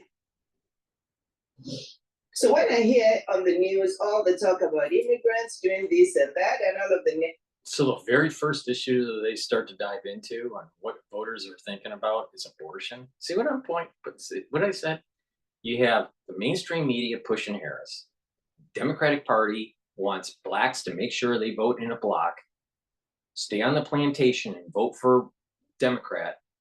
And they want women to be one issue voters, and it's all about crotch rights. That is the Democratic Party right there. TikTok, it breaks my heart because I have 2 daughters and I have 2 stepsons, and you know we contribute a lot to America. You could perhaps guess the way her vote went, but long lines, lots of people, and it's unclear. Tonight, immigration is front and center at Trump's rally. Look at what is playing on the screens where he will be speaking, very different than what you just heard. This one's saying your new apartment managers if Kamala is reelected, playing, of course, off of the Colorado gang story. And we're also getting some new numbers tonight from across the nation. So when you look at early voting, I mean, we're in it. And I know we've been saying this, that election day is 3 weeks away, but yet, well, here's the but yet. So far, more than 5 million ballots have been cast across 39 states. I mean, that's really incredible. Kristen Holmes is out front live in Atlanta, where Trump is about to speak. And Kristen, Trump has made no secret that Georgia is one and perhaps the most important state. So this first day of early voting is very, very crucial. What do they see in these numbers?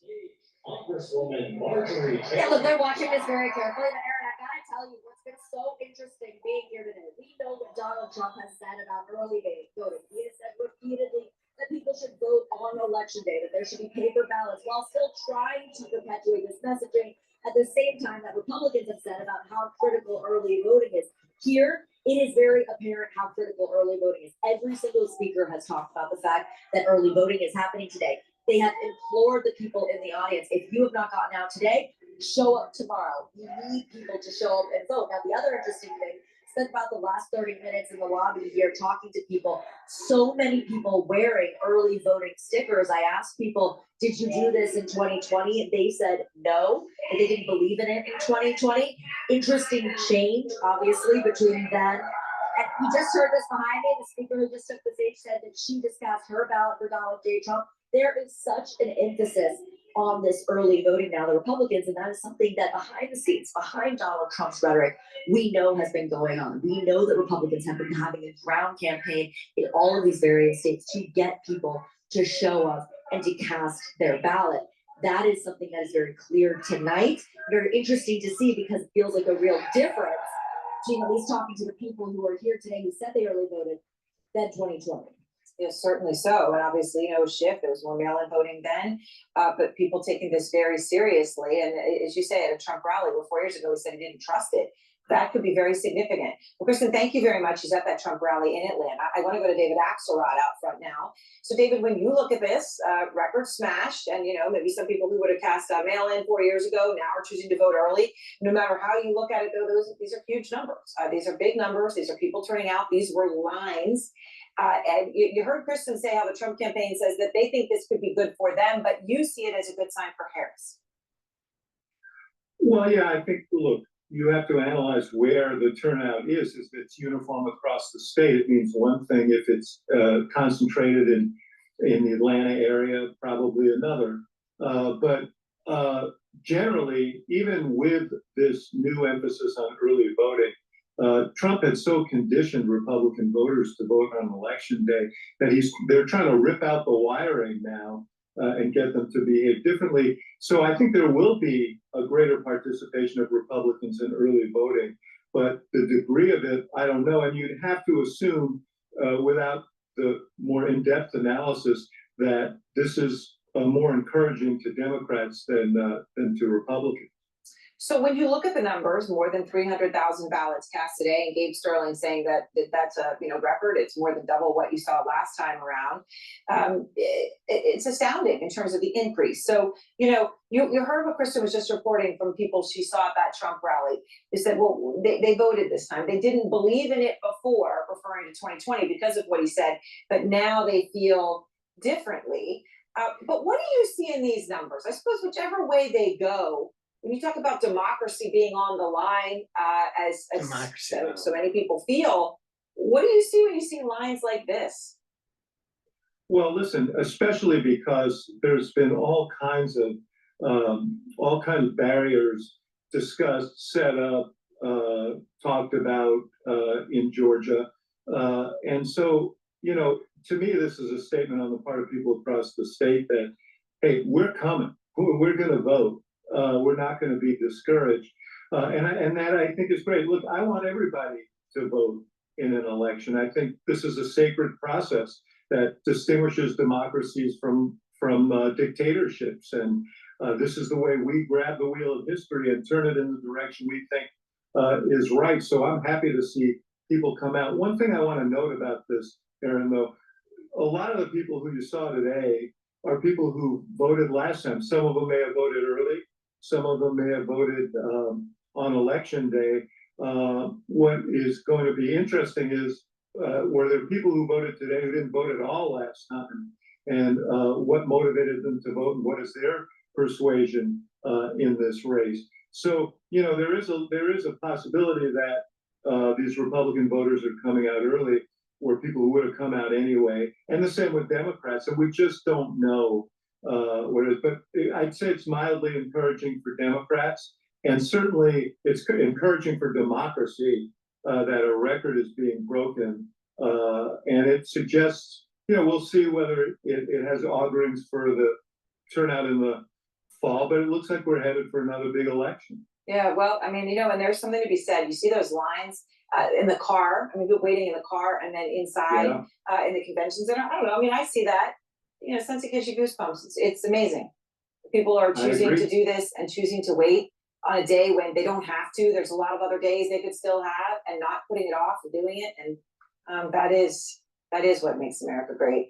Thank you so much, David. I appreciate it. But she made the And statement Harry, I that did too. democracy's on the line. Some people think democracy's on the line. That's because the Democratic Party has been pushing democracy. We have a constitutional republic.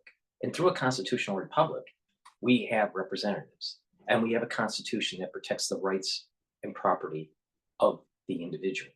In a 100% democracy, which is what the Democratic Party wants, because they want to rewrite the Constitution or get rid of the Constitution, a democracy is mob rule.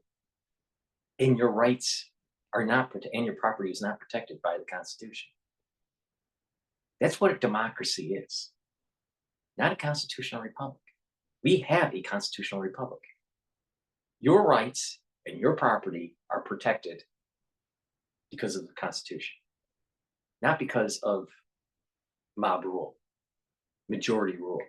If the majority wanted to take away all the assets from, let's say, New Yorkers, all right?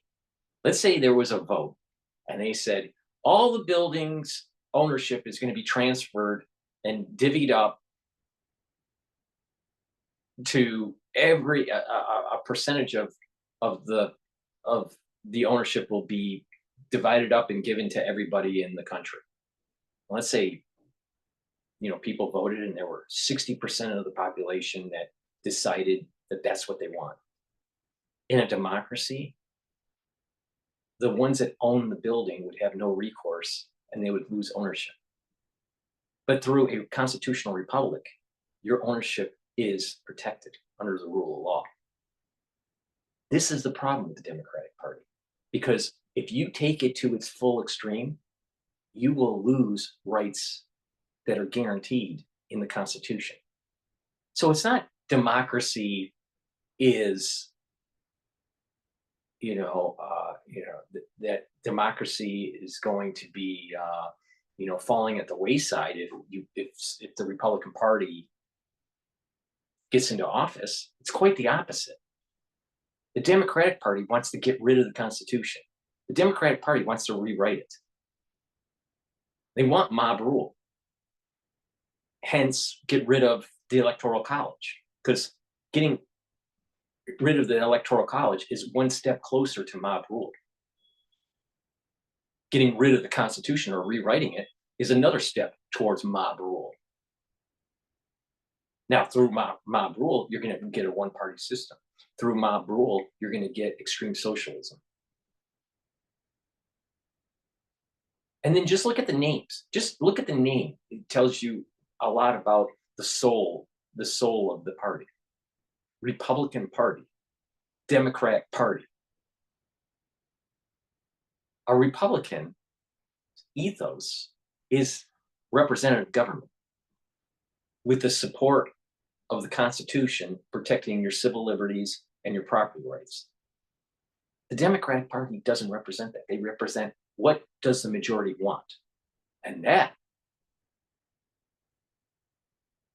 is fleeting. That changes. The zeitgeist changes much more rapidly with mob rule. So is democracy on the line?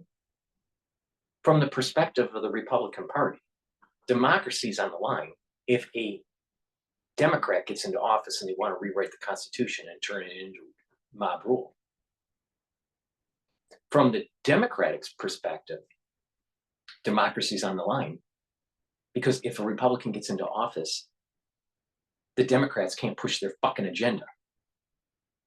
But the way she phrased it, it made it seem as though the Republicans are, somehow taking away democracy.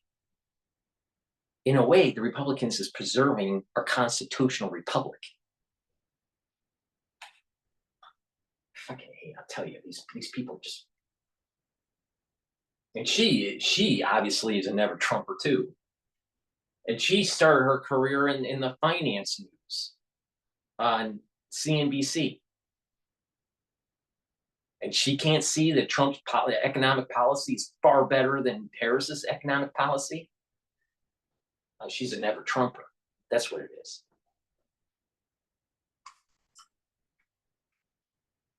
Now from the magic wall. So Harry, we talk about Georgia, you're just looking here at these specific numbers. Polls have closed on the first day of early voting, but Georgia matters so much. I mean, how it goes is an indicator of where the entire race is going. So that's why so much attention is on these early numbers. Yeah, I think that's exactly right, Aaron. I mean, I should point out that Georgia is not even part of Kamala Harris's easiest path to 270 electoral votes. Donald Trump really needs to win the state. I mean, look, Kamala Harris's best path moves through the Great Lakes, right? She wins up there, Wisconsin, Michigan, Pennsylvania, gets her to 270. We can also potentially give her Nevada, where she's been polling pretty decently. That gets her to 276. Now, let's just say we give her the state of Georgia, right?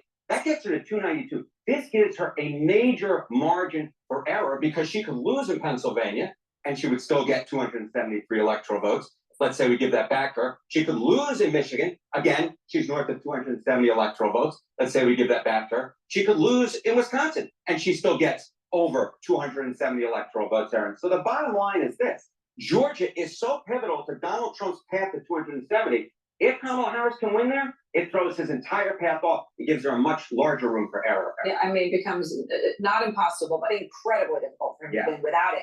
So what do the polls tell you about Trump and Harris in Georgia? It's so close. That's what the polls tell us. So if we take a look, I averaged all the polls, right? And what do we see? We see Donald Trump up by a point. Of course, remember 4 years ago, Joe Biden won that state. Why at this particular point does Donald Trump have the slightest advantage in the state of Georgia? Well, I think it comes down to black voters. That's what it comes down to. Because take a look here. If you look at the average among black voters in the state of Georgia, you see that 4 years ago, Joe Biden won that vote by 82 points. Look where Kamala Harris is today. She is only up by 72 points, so a 10-point drop-off, something that is very consistent with what we see nationwide. And the bottom line is, if Georgia is consistent with what we see nationwide in terms of the drop-off in black voters, it is felt more in Georgia than any other state, because swing states with the most black voters, look at this, Aaron. Georgia comes in number one at 30%. If Kamala Harris can win over more black voters, she's likely to win the state of Georgia and make Donald Trump's path to 270 electoral votes seem like a pretty gosh darn long shot. Yeah, certainly the case. All right, thank you so much, Hick. I'll tell you, CNN is so biased. It's amazing. It's amazing. Please go to my store, the-studio-reykjavik.com, and help support my work and improve your health. Take turmeric every day. It's an antioxidant and it brings down inflammation to help support your immune system. It can also help support your cardiovascular system. In addition, turmeric stacks really well with ashwagandha root. Ashwagandha root will bring down your cortisol levels. It'll bring down your glucose levels. That's very important to having a stronger immune system. In addition, it helps bring down that inflammatory response.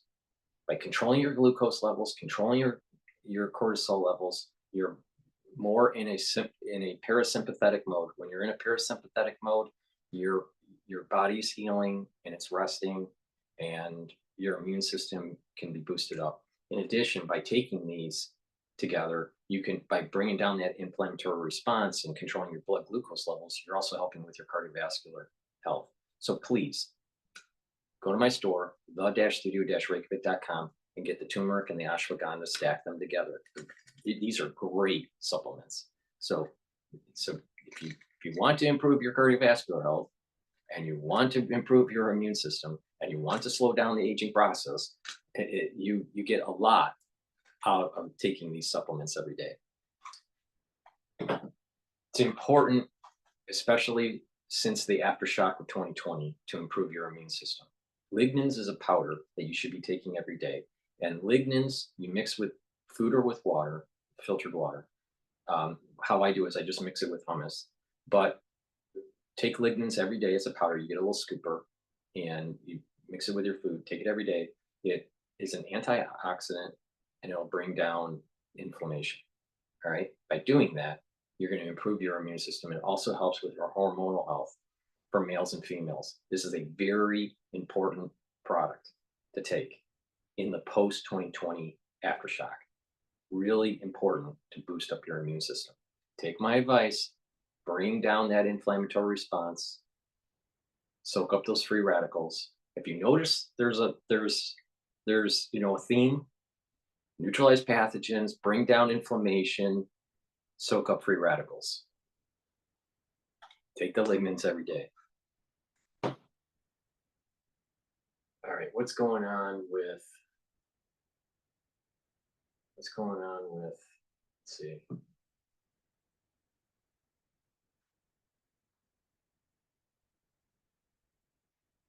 Okay, this is Brett. Brett is going to be interviewing Harris, I think, tonight.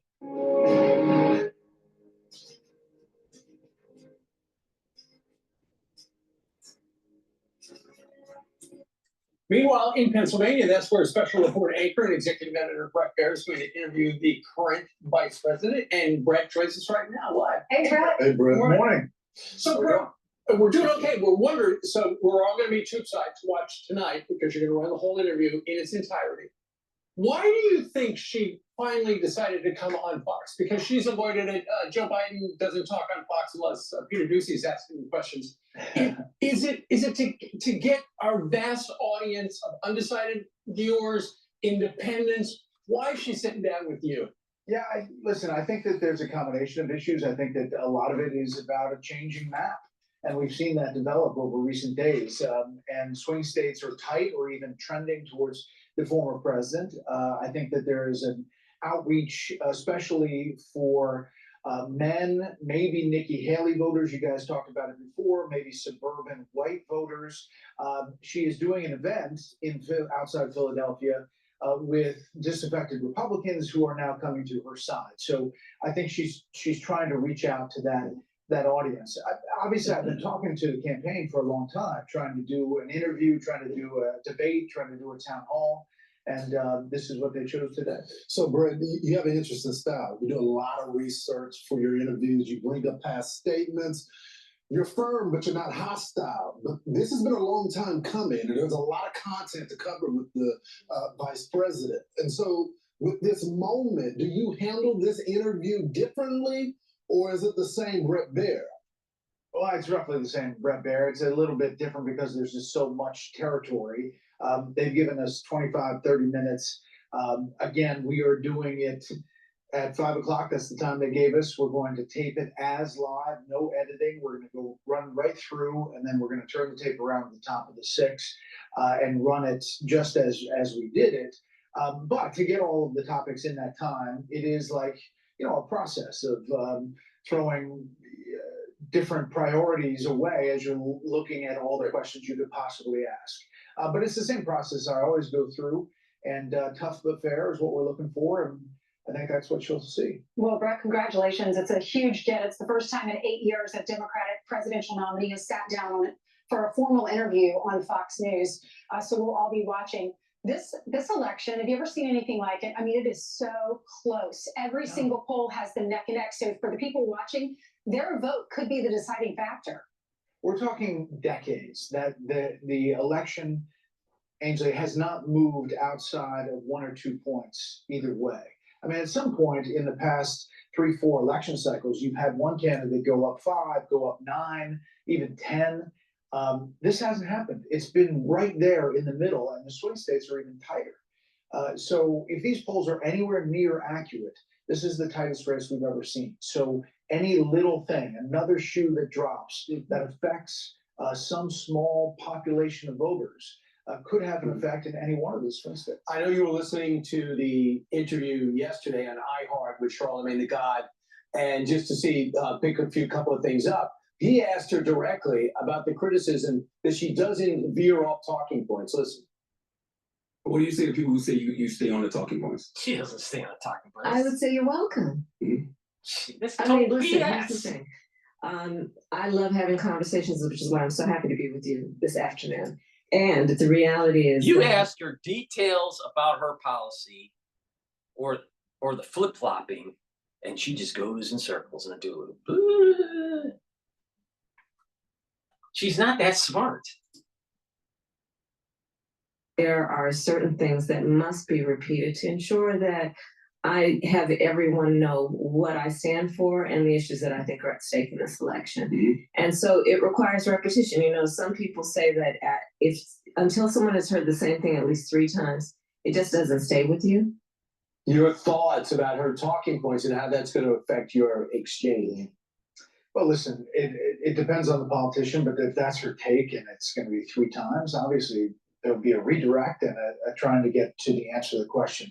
The way I've always structured questions is to be direct, be to the point, try to take politicians off of their talking points to try to illuminate something that maybe they haven't revealed before that gives the voter, the viewer, a little bit more insight into what they're thinking. So that's ideally what I'm trying to do. It's going to be respectful, but sometimes if you have to redirect, you have to redirect. Well, and to that point, Brett, sometimes when you ask a hard question to any interviewer, and the person starts to filibuster and not just saying words to take up time, hoping that you'll say, okay, let me go on to another topic.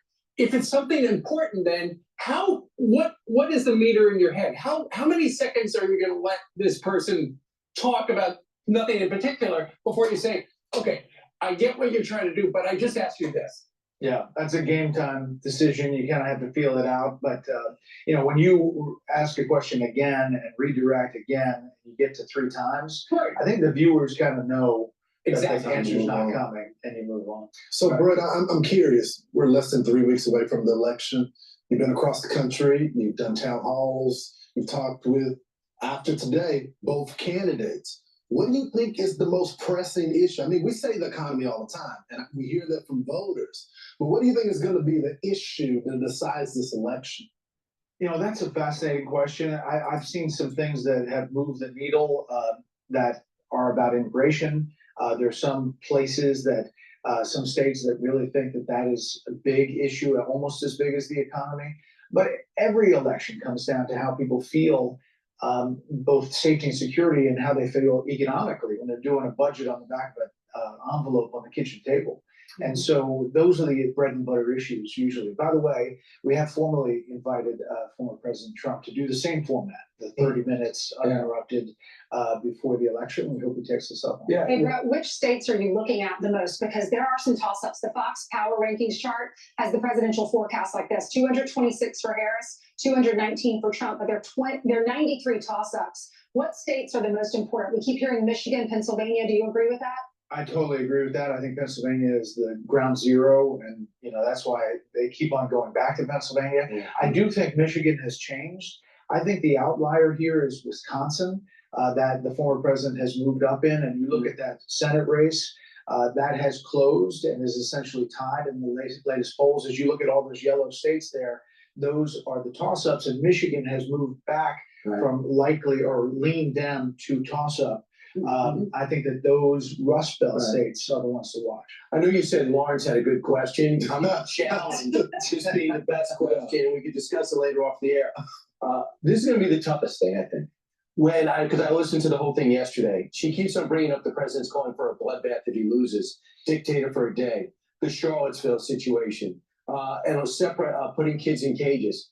All these are inaccurate. Inaccurate characterizations of what the president was saying. Says it over and over again. As an interviewer, without, you're not a moderator, you're an interviewer. When she says something inaccurate about her opponent, are you going to feel compelled to correct? Fact check. It's a different thing. You're not a moderator. And a moderator, you're trying to stay out of it, let the candidates kind of do their own fact checking. Ideally, you don't want to be the story. In an interview, it's one-on-one. And if you go down those roads, it's not about defending Donald Trump. It's about defending, the accuracy of the statements. So, we'll see how it goes. But I think that I'd probably step in. Did you like that better than Lawrence's question? I think it was close. It was a close second. Want to talk about it off the air? Brett, your interview tonight, one of 2 highlights this week. Okay, the interview with Bret Baier tonight at 6 o'clock Eastern time. You're going to sit down for at least about a half an hour with the current vice president. People are going to tune in for that. The other thing this week that I think is going to be the picture of the week, and one of the pictures that will go down in the history of this entire campaign, will be when Donald Trump goes to McDonald's because he says he's going to work the French fryer in a couple of days. I think he's a McDonald's connoisseur, so maybe he knows his way around the fryer. I don't know. He believes- He's been behind He the believes counter. Harris This is is gonna not be working great. Yeah, a lot of people. He does not think Harris actually worked there. Maybe we'll find out tonight. at I'm not 6 sure. o'clock. We'll see if it's on my list or not. All right. Blair. Thank you, sir. Thank Good you, luck. guys. We'll be watching. So excited for you. Let me jump into CNBC. Perhaps says something about the market's ability to withstand or not withstand adverse news. If you have a lot of air under valuation, maybe it does mean there's just a lot of tolerance for anything that's not too perfect. And usually there's some kind of payback, but I agree with the general premise. And as I've been saying, valuation reckonings usually don't happen if the Fed is easing into a decent economy with earnings rising. So I'd also point out very long term, valuations have had a secular move higher. We are at an extreme historically, but we keep getting to more extreme extremes. So I don't know exactly how to scale that if you're looking back a long ways. Mike, we'll talk a little bit. Thanks, Mike Santola, kicking off this hour. Let's stick with the markets. Our next guest does remain, quote, tactically bullish on equities, despite calling for the S&P to end the year at 5,600 or so. Joining us here at Post 9 this morning is Rob Rowe, Citi's U.S. Regional Director of Research and Head of Global Strategy. Great to have you back, Rob. Welcome. Thanks, Carl. So you've not been tempted to increase your year-end targets like some of your peers lately? No, but I mean, we do see a little more appreciation in 2025 as well. We're tactically bullish for a number of reasons. We think that there's still a lot of inflows coming into the market. There's also the tech recovery continues. We think you should be selective there. And also we're going into the elections, but for the most part, it's because markets have been pricing in a soft landing. And so we think that may continue for a little bit before we get to year end. Who do you think the marginal buyer of an equity is right at this point? Is it money coming off of money market funds, or? I think so. I think there's a bit of that of having to get invested. How about earnings? Do you see what's your growth look like for next year? So I mean, earnings may be challenged here a little bit. When we look at 5-year free cash flow averages, they're peaking. So we would be challenged by earnings a little here, and we'd have to, the hurdle rates are going to be higher for you to get to a higher valuations. So that's one of the challenging parts of the market right now. The election, do you think that's factoring in at all? Not yet, Sarah. I think we could expect to see it. I think the way we're looking at it is fixed income markets and stock markets are really doting on the soft landing and Fed outcomes, and they're not quite entering into the U.S. election yet. I do think that we may start to see is the markets start to bring the Trump trade back a little more, because of all the outcomes that you have to think about in terms of the election. A red wave with a Trump win is, whatever probability you assign to that is one that could affect policy change the most. And so I think clients will start to, or institutional clients will start to hedge that a little more as we get closer to the election. Do you think that's why we're seeing a move in small caps, I wonder, higher? Because if you look at the biggest beneficiaries of lower corporate taxes, for instance, and deregulation, I would think it's some of those smaller domestic companies. Yeah, Sarah, I think you're right there, but I think that's also the effect there is also the soft landing, pricing in a soft landing for the economy. So I think small caps could benefit from that as well. So it's partially the election, but it's also, or a potential election outcome, but it's also, it also has to do with,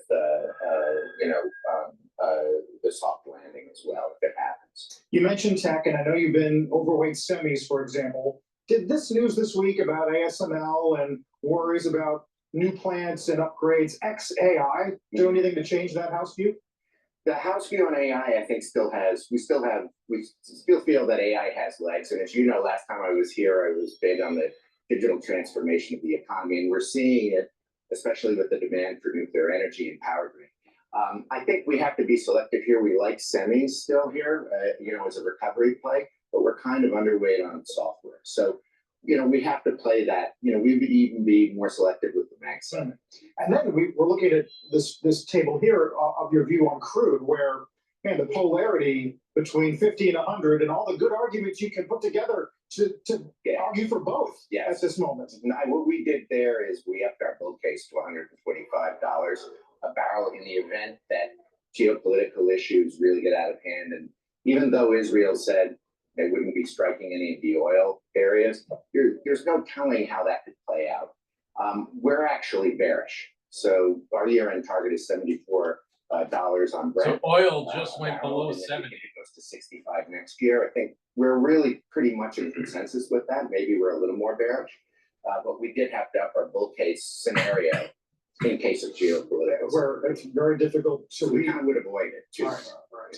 Finally, yeah, we made the point this morning that there have been some negative pre-announcements out of European corporates. Right, we mentioned ASML, LVMH, Ferragamo, Mercedes, the automakers there, Stellantis haven't been lighting the world on fire. Do you see asymmetry between corporate sentiment in Europe versus US? So I think in the US, we're anticipating more issuance, and we think that that spreads here could be well supported. In Europe, I think it depends on the ECB and how they handle the situation in the economy there, which is a little more dire than it is here in the US. And I think in that regard, you'd have to see an uptick in manufacturing PMIs, or I think you could still see softness. Right. Well, we'll see what we get out of those guys tomorrow. Yeah. Rob, as always, thank you. Great to have you in. Rob Rose City. Yeah, and former ECB President John Cottrell coming up this hour. Also, still to come, Okta CEO Todd McKinnon ahead of his keynote at the company's Investor Day. Shares of the So I'd like to play the Israeli news that was published 9 minutes ago. So please go to my store, the-studio-reykjavik.com. Link is in the description of this video. Take NAD+. NAD+ is a supplement that will increase your energy levels. It will help with repairing your DNA because this supplement helps the repair mechanism to repair DNA. As we get older, we have more DNA damage. In addition, this helps to improve your neural health. So as we get older, that's really important. So I've been saying, part of the whole idea of slowing down the aging process and to have more vitality is to take supplements that improve your neural health. NAD+ will do that. So NAD+ boosts up your energy levels, helps to repair DNA damage, and helps to improve the health of your neurons. Please take NAD+ every day. Vitamin K2, MK7, will help with your bones and also your cardiovascular system. Please take this every day. Take it with D3, vitamin D3. NAC is a great supplement that I've added to my protocol. The reason why is that it brings up your glutathione levels. Your glutathione pathway helps to soak up free radicals differently than, let's say, C60. This is synergistic with C60. So if you're attacking and soaking up those free radicals in different ways, it's synergistic and through that stacking. So please take NAC every day, boost up those glutathione levels, soak up those free radicals. NAC also detoxifies your liver and your kidney. And this helps to reduce anxiety. So this will get you into a parasympathetic mode that will help with the healing process and better immune system. Please take NAC every day.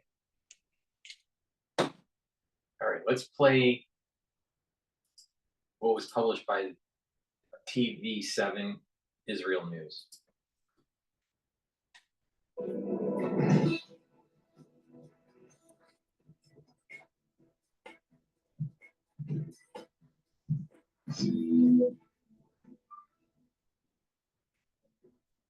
Shalom from Jerusalem. This is TV7's Israel-Lebanon update. And as we're set to deliberate the latest developments here in Israel, throughout the region and beyond, with chief focus, of course, on the Iranian front, the eastern flank of Israel, it's always important to remember how this war began. 376 days ago, on October 7th of last year, the Islamist Hamas and its terror affiliates in the Gaza Strip launched a surprise onslaught on southern Israel, declaring war by perpetrating a massacre, murdering some 1,200 mostly civilians, wounding over 4,800 others, and kidnapping roughly 250 people, including elderly, men, women, children, and infants. 101 of them remain in Hamas captivity to date. The subsequent day, on October 8th of last year, Iran essentially joined that war when it greenlighted its proxy in Lebanon, Hezbollah, to launch cross-border attacks against Israel. Since then, Hezbollah launched over 12,000 projectiles toward Israeli territory, and not Hezbollah alone.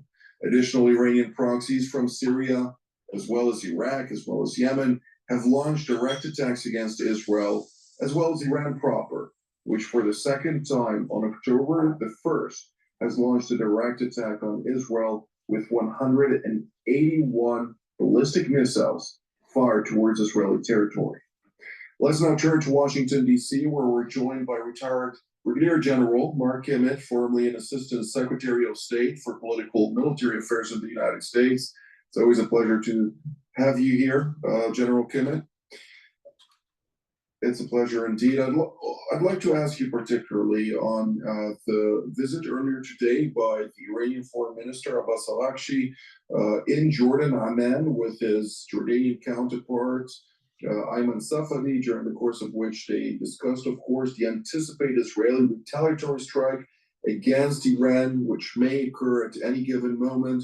What can you tell us about that? He is also set, of course, to travel later in the day towards Egypt for his counterpart in Cairo. Well, first of all, the issue of airspace came up, and the issue of Jordanian participation in the counter-drone operation, counter-missile operation against Iran came up. I mean, it's his first visit was to Iraq and now to Jordan, and I don't think that's coincidental.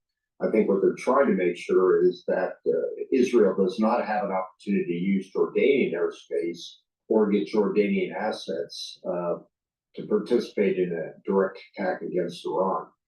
I think in general, the subject of the regional dynamics is what was and will be discussed with Egypt.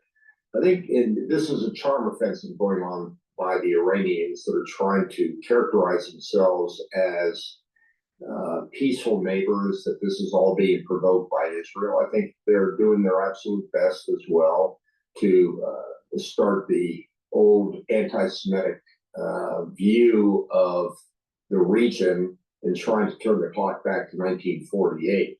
I don't think they're going to be successful. I don't think they're going to be able to drive a wedge in the alliance between the United States, Jordan, and Egypt, and certainly not the increasing move towards rationalization and diplomatic renewal with Israel. Indeed. Well, whatever the Iranians are trying to do, I think you characterized it quite accurately. It seems like they are, at the one hand, claiming to be a peaceful neighbor. On the other hand, every country where they embedded themselves into is turning into failed countries with roaming militias doing Iran's bidding on their behalf. And not only that, we see that the last strike on October 1st by the Iranians against Israel included also a couple of those projectiles landing in Jordanian territory, claiming the lives of Jordanian people. It occurred also in the previous attack on the night between the 13th and 14th of April. Go ahead, General. Yeah, I just don't know what the Iranians have on offer. There's not much that they can bring to the table. They certainly can't bring money to the table.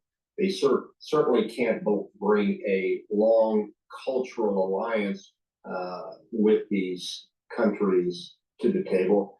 So frankly, I have no idea. It almost is a charm offensive that has been developed out of desperation rather than any kind of meaningful relationships that they're offering. Indeed. Well, that's a big question mark. That should be referred to them, of course. But let's now turn elsewhere here in Jerusalem, where we're joined by Mr. Ovi Saschal, the head of the research department at the Israel Defense and Security Forum. It's good to see you all. I'd like to double down on that question and actually ask you, to what degree is Israel closely monitoring those various meetings that the Iranians are engaged in?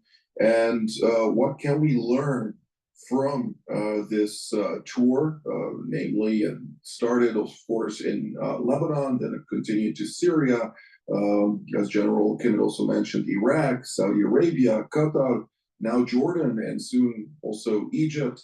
It seems like the Iranians are very stressed ahead of what Israel may unleash upon it.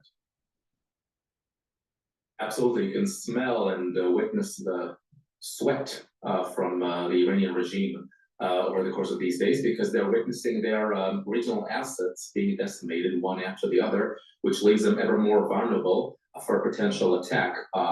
Iran has really nurtured a regional network of let's call it the Ring of Fire, led by the Quds Force, and the goal was to really recalibrate the regional balance of power. So as in Gaza, you have Hamas, Lebanon, you got Hezbollah, Yemen, you have the Houthis, etc., the militias in Syria and Iraq.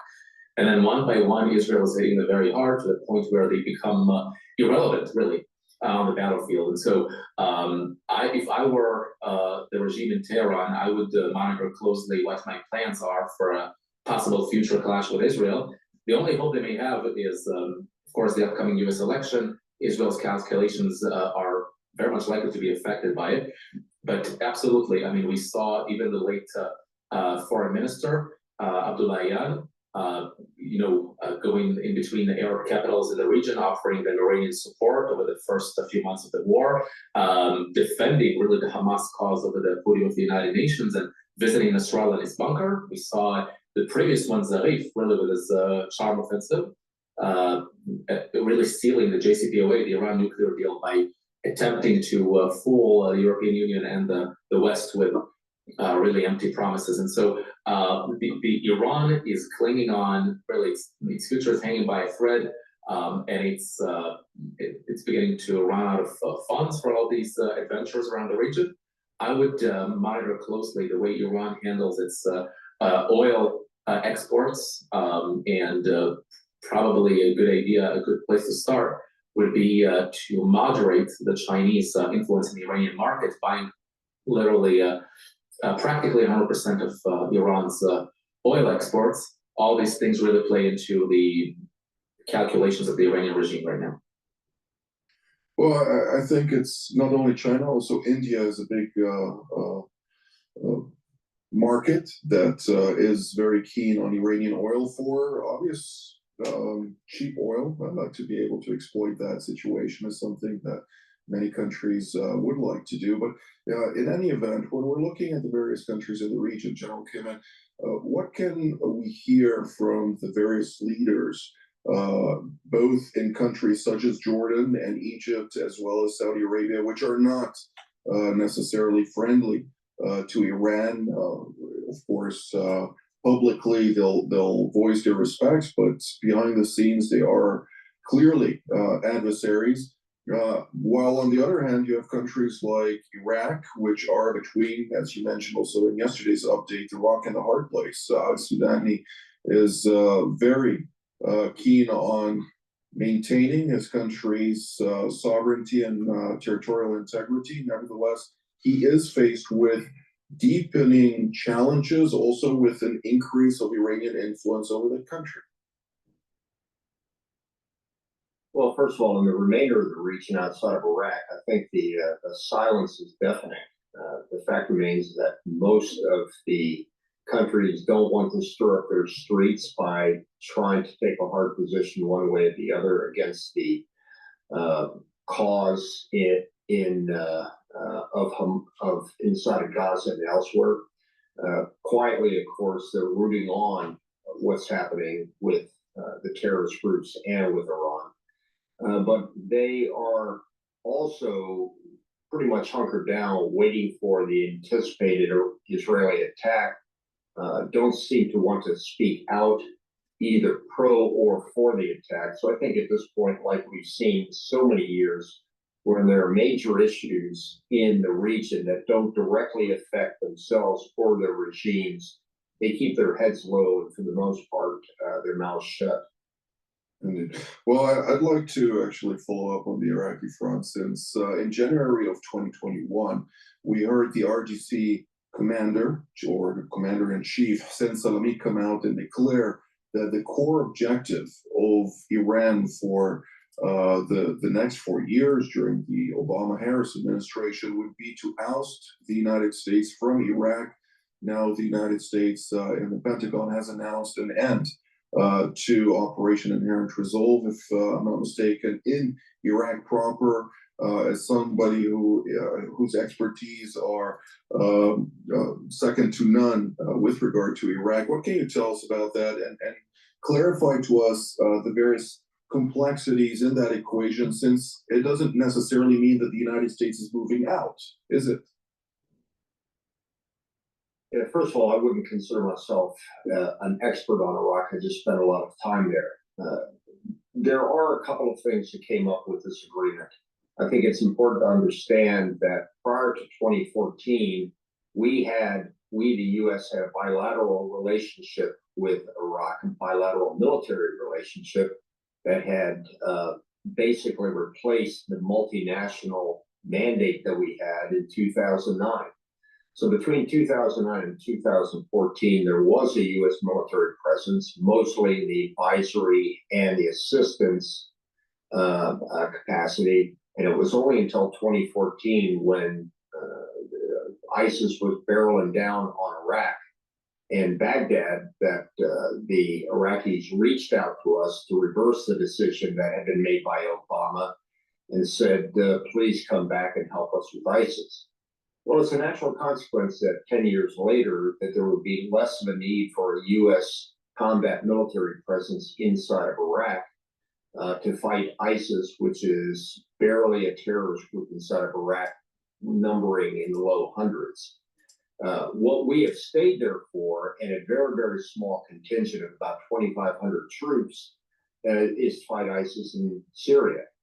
The presence of the Americans and the mission of the Americans has been vastly overstated and been used as a political punching bag against Sudan, which is why we simply came up with the agreement that said we would transition Operation Inherent Resolve from a multilateral operation to a bilateral operation in 2026. It may mean little or nothing depending upon how the political opposition to Sudani or whoever is successful will be at that point. The fact is that, you know, below the surface, everybody wants the Americans to stay primarily because it's a stabilizing factor, even if it's only 2,500 as opposed to the 150,000 that we had in 20 years ago. It's more symbolic than it is functional, and I would not necessarily concern ourselves too much on the absence of the Americans because, number one, they're not really there in large numbers at present, and number two, they're really not being thrown out or leaving. We'll probably maintain about 1,000 plus in Iraq, although primarily in Erbil. With that being said, there are implications to the partner nations, which now also need to transition into a bilateral composition, taking into account, of course, a couple of thousand troops from the Netherlands, Germany, other European nations, Britain, Canada, and Australia. But when we really look at the broad picture, it does raise a question within a number of countries in the region about Iranian influence, and there are a few very famous European generals as well as American or Canadian generals that said in the past, all you need is one American troop in order to assert American dominance in a territory. Of course, the question whether or not that is true also for the Middle East these days is another thing. But Mr. Issachar, when we're looking at Israel, before he goes to his next question, please go to my store, the-studio-reykjavik.com. Get the good night formula. The world's in chaos. You probably have a problem sleeping. So you want to have good sleep. Why? You need good sleep to consolidate memory, to detoxify your body, and to have the energy levels that you need when you wake up in the morning. chronic sleep deprivation can lead to early onset of dementia. Why? Because you're building up toxins in your central nervous system that you need to get rid of. In addition, your memory, it won't consolidate if you are sleep deprived, and therefore memory loss will increase. So please go to my store, the-studio-reykjavik.com, get the Good Night formula. Take it every day so you get a good night's sleep. You get the 3 cycles of REM sleep, you get the deep sleep, you can consolidate your memory, you're detoxifying your neurons and your central nervous system. In addition, you'll be well rested. Olive leaf extract. This is a dual purpose product. This will help with your immune system and your cardiovascular system. How? By bringing down inflammation and by improving your lipid profile. Olive leaf extract will lower your LDL levels and increase your HDL levels. So please go to my store, the-studio-reykjavik.com, get this dual purpose product, take it every day to improve your cardiovascular health and your immune system. And lastly, digestive enzyme complex, really important. As we get older, our pancreas doesn't perform as well. Digestive enzyme complex has enzymes in it that'll break up carbohydrates, proteins, and lipids. In addition, by being able to break up that stuff, you'll be able to absorb your nutrients better. And you're lowering the stress on your pancreas. And this will break up glycoproteins. That was pretty important in 2020. And this is why I told people to take digestive enzyme complex. In addition, it has bromelain in it, and it breaks up clots. In the post-2020 era, clot formation, it seems to be prevalent. So it's important to break up those clots. So bromelain in here is fibrinolytic, and it'll help to break up clots. In addition, this is synergistic with nattokinase. So please go to my store, the-studio-reykjavik.com, and get the digestive enzyme complex. You should be taking this every day, just for your pancreatic health.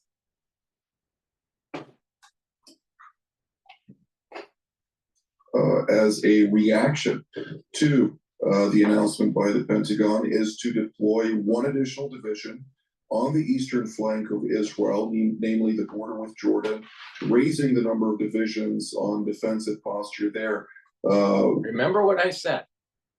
As they progress through the war, that these multiple fronts is going to produce a situation where the border system of Israel will go back to what is written in Numbers or Ezekiel. Now, exactly where the border is in question based on the scholars, but it's much bigger than what Israel is right now. And that includes Lebanon, Syria, parts of Iraq, Jordan, parts of Egypt. And I'm not sure if it's parts of Saudi Arabia. I'm not sure about that. But the point is it's much bigger. So that means the West Bank, that means Jerusalem, right? So the point that I'm making is that a system, a complex system, has lots of variables, and an emergent property can happen here. And we're seeing the emergent property of war in the Middle East creating a particular situation where we may actually see a larger Israel borders that go to biblical time.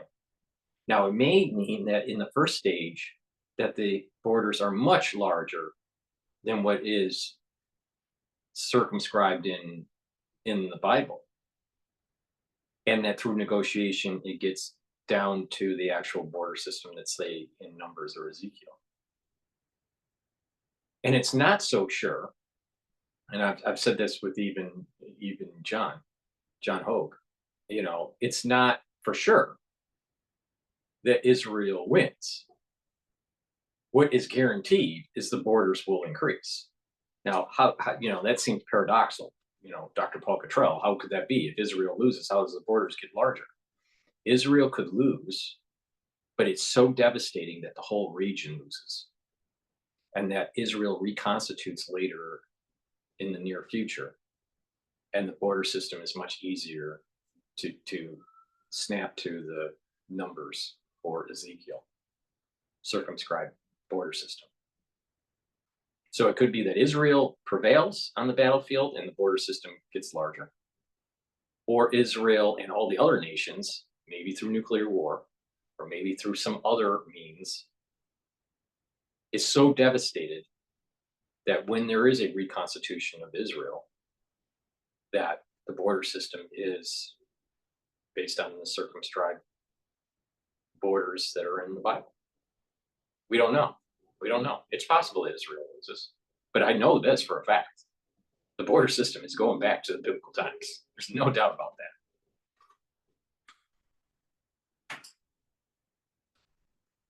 And Israel's Central Command, not to mistake it with U.S. Central Command, establishing new fortifications, barricades, and other sophisticated systems for the event that the Iranian proxies, namely Hashd-e-Shaabi in Iraq, other Iranian proxies in Syria, may exploit a diminishing presence, at least the perception of a diminishing presence in Iraq, in order to challenge Jordan proper.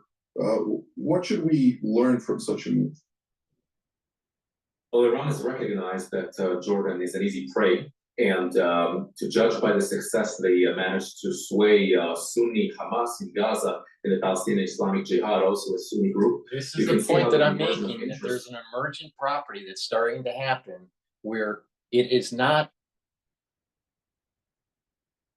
out of the realm of possibility that Israel gets east of the Jordan River and a total control of the West Bank. Something is emerging here. Here, whereby sworn enemies like Shiite and Sunni actually could collude in favor of targeting Israel. And this does not fall short of Palestinian presence in the Kingdom of Jordan, where estimates say over 80% of the population is Palestinian, and the Hashemite royal house is really hanging by a thread as it is. Israel has been attempting to moderate this. And these remember, attempts. The United States have King Abdullah from Jordan. All right, and this whole idea of kings and stuff is so passé. But the thing is that he spoke at the UN General Assembly, basically aligning himself with the Palestinians and not with Israel. And I said at the time when I was doing the recording, when he was speaking, that there was going to be a curse on his family, on his country. All right. It's not out of the realm of possibility of these borders going back to biblical times. This wasn't just for a particular time. This was for all time when the temple is to be rebuilt, especially this third go around. This is supposed to usher in a new era of peace and prosperity for everybody. But to get there it's going to be tumultuous. So we're seeing people are thinking, oh, just the 1948 border or the 1960 whatever border or whatever border. It's not that. It's what's in Numbers or Ezekiel. That's where this border system's going. It has nothing to do with international policy or boundary systems that were drawn up, during World War I or, after World War II. It has nothing to do with that.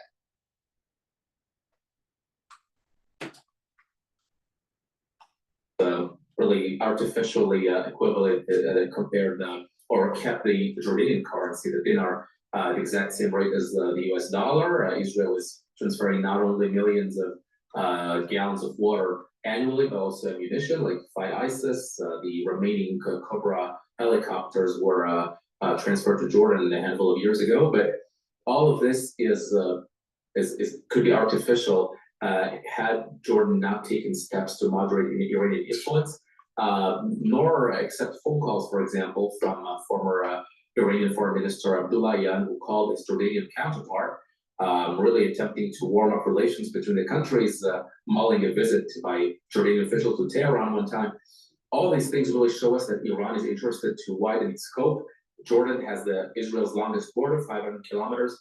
it is under its auspices really a whole host of illegal weapons flow into Judea and Samaria, arming Palestinian armed groups. All these things, on the one hand, Israel is interested in maintaining a stable Jordan. On the other hand, it really does, as you just mentioned, have to maintain control of the border. Otherwise, it could lose control over what's flowing from the Jordanian border, even risking opening a new front in a very extreme scenario of Jordan losing control over Iranian influence in its midst.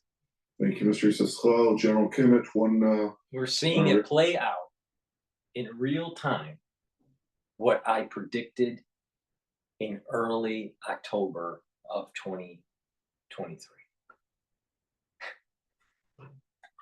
It's playing out in real time. Point to this? Yeah, I would simply say I wouldn't be too concerned about a ground invasion coming out of Iraq, primarily because although it is not heavily publicized, it is in the public domain. There's a very, very large American presence in Jordan that has been there on near the Iraqi border for years and years, primarily in support of Operation Inherent Resolve, but also to conduct other activities both in Iraq and Syria. So as long as that force is there, I don't think there's any concern about it. Number one, a land invasion from Iraq, and number two, any suggestion that there will be an internal military coup that could take over the Hashemite leadership. The United States is there not only economically to prop up their economy, but also militarily to prop up their defense. Indeed. I wasn't sure if it was public knowledge or not, so I'm happy you cleared that part. Let's move to the northern front. Lebanon, we're seeing continued fighting in a phone conversation between French President Emmanuel Macron and Israeli Prime Minister Benjamin Netanyahu. The French leader calls upon Israel to basically establish a unilateral ceasefire, granting Hezbollah leeway, basically, to survive this without too much damages. With that, of course, we at least I remember back in 2023 when France backed the Lebanese government in trying to push the extension of the UNIFIL mandate to establish new constraints on UNIFIL that would demand of it to coordinate any move to inspect certain sites of Hezbollah or suspected sites where Hezbollah was roaming, something that was ultimately pushed back and this is a great point. By the United States. All right, the UN puts forces, blue helmets, in that border at the 1701 resolution. So near the border between Israel and Lebanon. They were supposed to do a job, and that is to make sure that area was demilitarized. Now, that took place, I'm not sure when the resolution happened, but the war was in 2006. So they've been there for, quite a while, more than 10 years. But Hamas, or Hezbollah, was able to build tunnel systems in this demilitarized zone. Why didn't UNIFIL do their damn job? Because they didn't. They let Hezbollah dig in. Now they're whining that the Israelis are telling them, get out of the frickin' way, because you're in the crosshairs as the Israelis are trying to hunt down Hezbollah. UNIFIL didn't do their damn job. They didn't demilitarize the zone. But they want to demonize Israel. Another frickin' clusterfuck from the UN. Germany and others.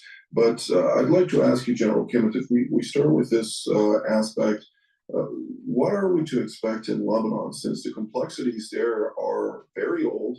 It seems like the alternative forces need Hezbollah to be even weaker in order to really establish a possible alternative to that powerful militia. which may be bleeding, but it's certainly not dead. First of all, it's for others to explain what's going to happen in Lebanon in the future. I don't have a crystal ball. The fact remains is I think the United States continues to support Israeli activities inside of Lebanon up to a point. I think the United States would prefer to see the Israeli ground forces not go beyond the Litani River. Obviously, we've heard of late some concerns coming out of the White House about humanitarian concerns, both in Gaza and inevitably they will come towards focusing on Lebanon. Although one wonders if that's political gambit between now and the election or if that's actually serious. But I think at this point, the United States is more than happy to continue to support the defense of Israel from rockets and missiles coming from Hezbollah inside of Lebanon. Relatively passive on the issue of movement of Israeli forces north towards the Litani River. Probably would be a little concerned if it looked like this was going to be a repeat of the Second Lebanon War by crossing the Litani and going further north into Beirut. Of course, General Kimmett is referring to the letter sent by Secretary Antony Blinken and Secretary Lloyd Austin to their counterparts in Israel, in which they basically threatened, unless there is a better flow of humanitarian aid into the northern Gaza Strip, the United States may reevaluate its military support for Israel. So close to the election, it's my guess, as good as any, that it has a political dimension to it. Go ahead, General. Yeah, I would say that I'm surprised that hasn't been mentioned before by the administration, because that's actually a congressional requirement, not an executive branch. The executive branch has probably been holding back on adhering to that law that we commonly know as the Leahy Law, which says that any suggestion of human rights violations, any credible allegations of human rights offenses requires the country that is receiving American aid to no longer receive direct U.S. military support, except under extraordinary circumstances. I think they're getting pressure from the left wing inside of Congress as well to take off that emergency circumstances, get out of jail free card. But obviously, it could be for political purposes as well. Well, thankfully, with all the rampant disinformation coming out of various totalitarian regimes here in the region, disinforming the American public, the Congress of the United States, as well as the Senate, as well as the executive branch, they are all privy to some more clear, their own information, which is quite clear that the State of Israel is operating within the scope of the laws of war, laws of international humanitarian law, and so on and so forth. But Mr. Issachar, we do not have very much time, so I would like to hear your take on the Lebanese front as well. What can you tell us about that at this point? Yeah, so we actually see Hezbollah on its knees by its own admission.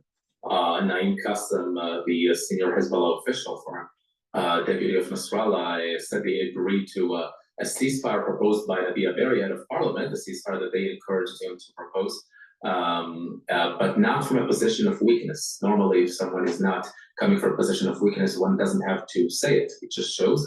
But it only shows it illustrates what position Hezbollah has brought upon itself. What Nasrallah called the Lebanese front of support is now becoming really a disaster for Lebanon. IDF troops continue to uncover attack tunnels, including major headquarters of the Iran forces in South Lebanon. And I do, if you look at it and zoom out very briefly, Iran has fewer and fewer arrows in its quiver now. It is concerned, and the way Israel is succeeding right now after 1 year of war really is not the projected trajectory that Iran has hoped for this multi-front war. I do believe that down the line, a common sense arrangement with the moderate Lebanese forces will be achievable with the help of international forces to actually enforce that Hezbollah never again rearms and South Lebanon remains demilitarized. These are, of course, very ambitious goals, but they become ever more possible to realize after the past month. Very ambitious goals is an understatement. I don't think that with the current tactical and operational activities executed by the IDF, we will reach those goals, since they are too limited in scope, very close to the border. They're not even exceeding the 5 to 10 kilometer line. So I wouldn't go that far as to establish those parameters. Nevertheless, I do appreciate both of you, Mr. Sostal and General Kenneth, for all of your insights, and I'd like to thank all of you, Tom, as well. Since we've run out of time, there was still much to discuss. Please go to my store, the-studio-reykjavik.com. Help support my work by donating. You can donate through Stripe, PayPal, or buy me a coffee on my website. You can also buy the supplements and follow the protocol, slow down the aging process, and improve your immune system. Magnesium and zinc should be taking every day to help boost up your immune system. In addition, during the cold season, if you fall ill, take a double dose. Drink it with filtered water. Myotrol is a new supplement that I have on the store. This will help to build muscle, maintain muscle mass, but also improve your mitochondrial health and boost up the energy that you need for your muscles. This is really important as you get older, or if you are an athlete or amateur athlete. So this will help to build up muscle, maintain muscle mass, improve your mitochondrial health. Please go to my store, the-studio-reykjavik.com, and get Myotrol. Zeolite helps to detoxify your body, remove heavy metals, toxins, and chemicals from your body. You can take this every day. Take a couple drops underneath your tongue, drink it with filtered water, take it each day that way. Or you can detoxify your body once or twice a year by taking a few drops underneath your tongue, drink filtered water until the bottle is done, and then maybe do that once or twice a year. Either way, but the key is also make sure you filter your water.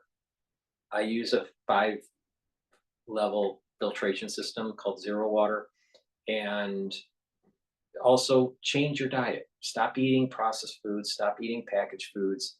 They have lots of chemicals in them. You don't want that. So please go to my store, the-studio-reykjavik.com, and get the Zeolite. That ends the broadcast. Thank you for listening. Make sure you subscribe to all my channels. I have 4 channels on YouTube. I have Brighteon, Bitchute, and Rumble. Please share the links. Please follow me on X. I have 2 channels, 2 feeds on X, Dr. Cottrell, and the other one is the Studio-Reykjavik. So please follow me there. Please be a paid member on Patreon channel to help support my work. My videos are for free. Most of my videos are for free. Thousands of videos are for free. And it's through the purchasing of the products on the store, and also your donations that help allow me to do these videos. In addition, please share the links. And I also have just set up a TikTok channel, so you can follow me there. Link is in the description of this video. Thank you for listening, and have a nice day.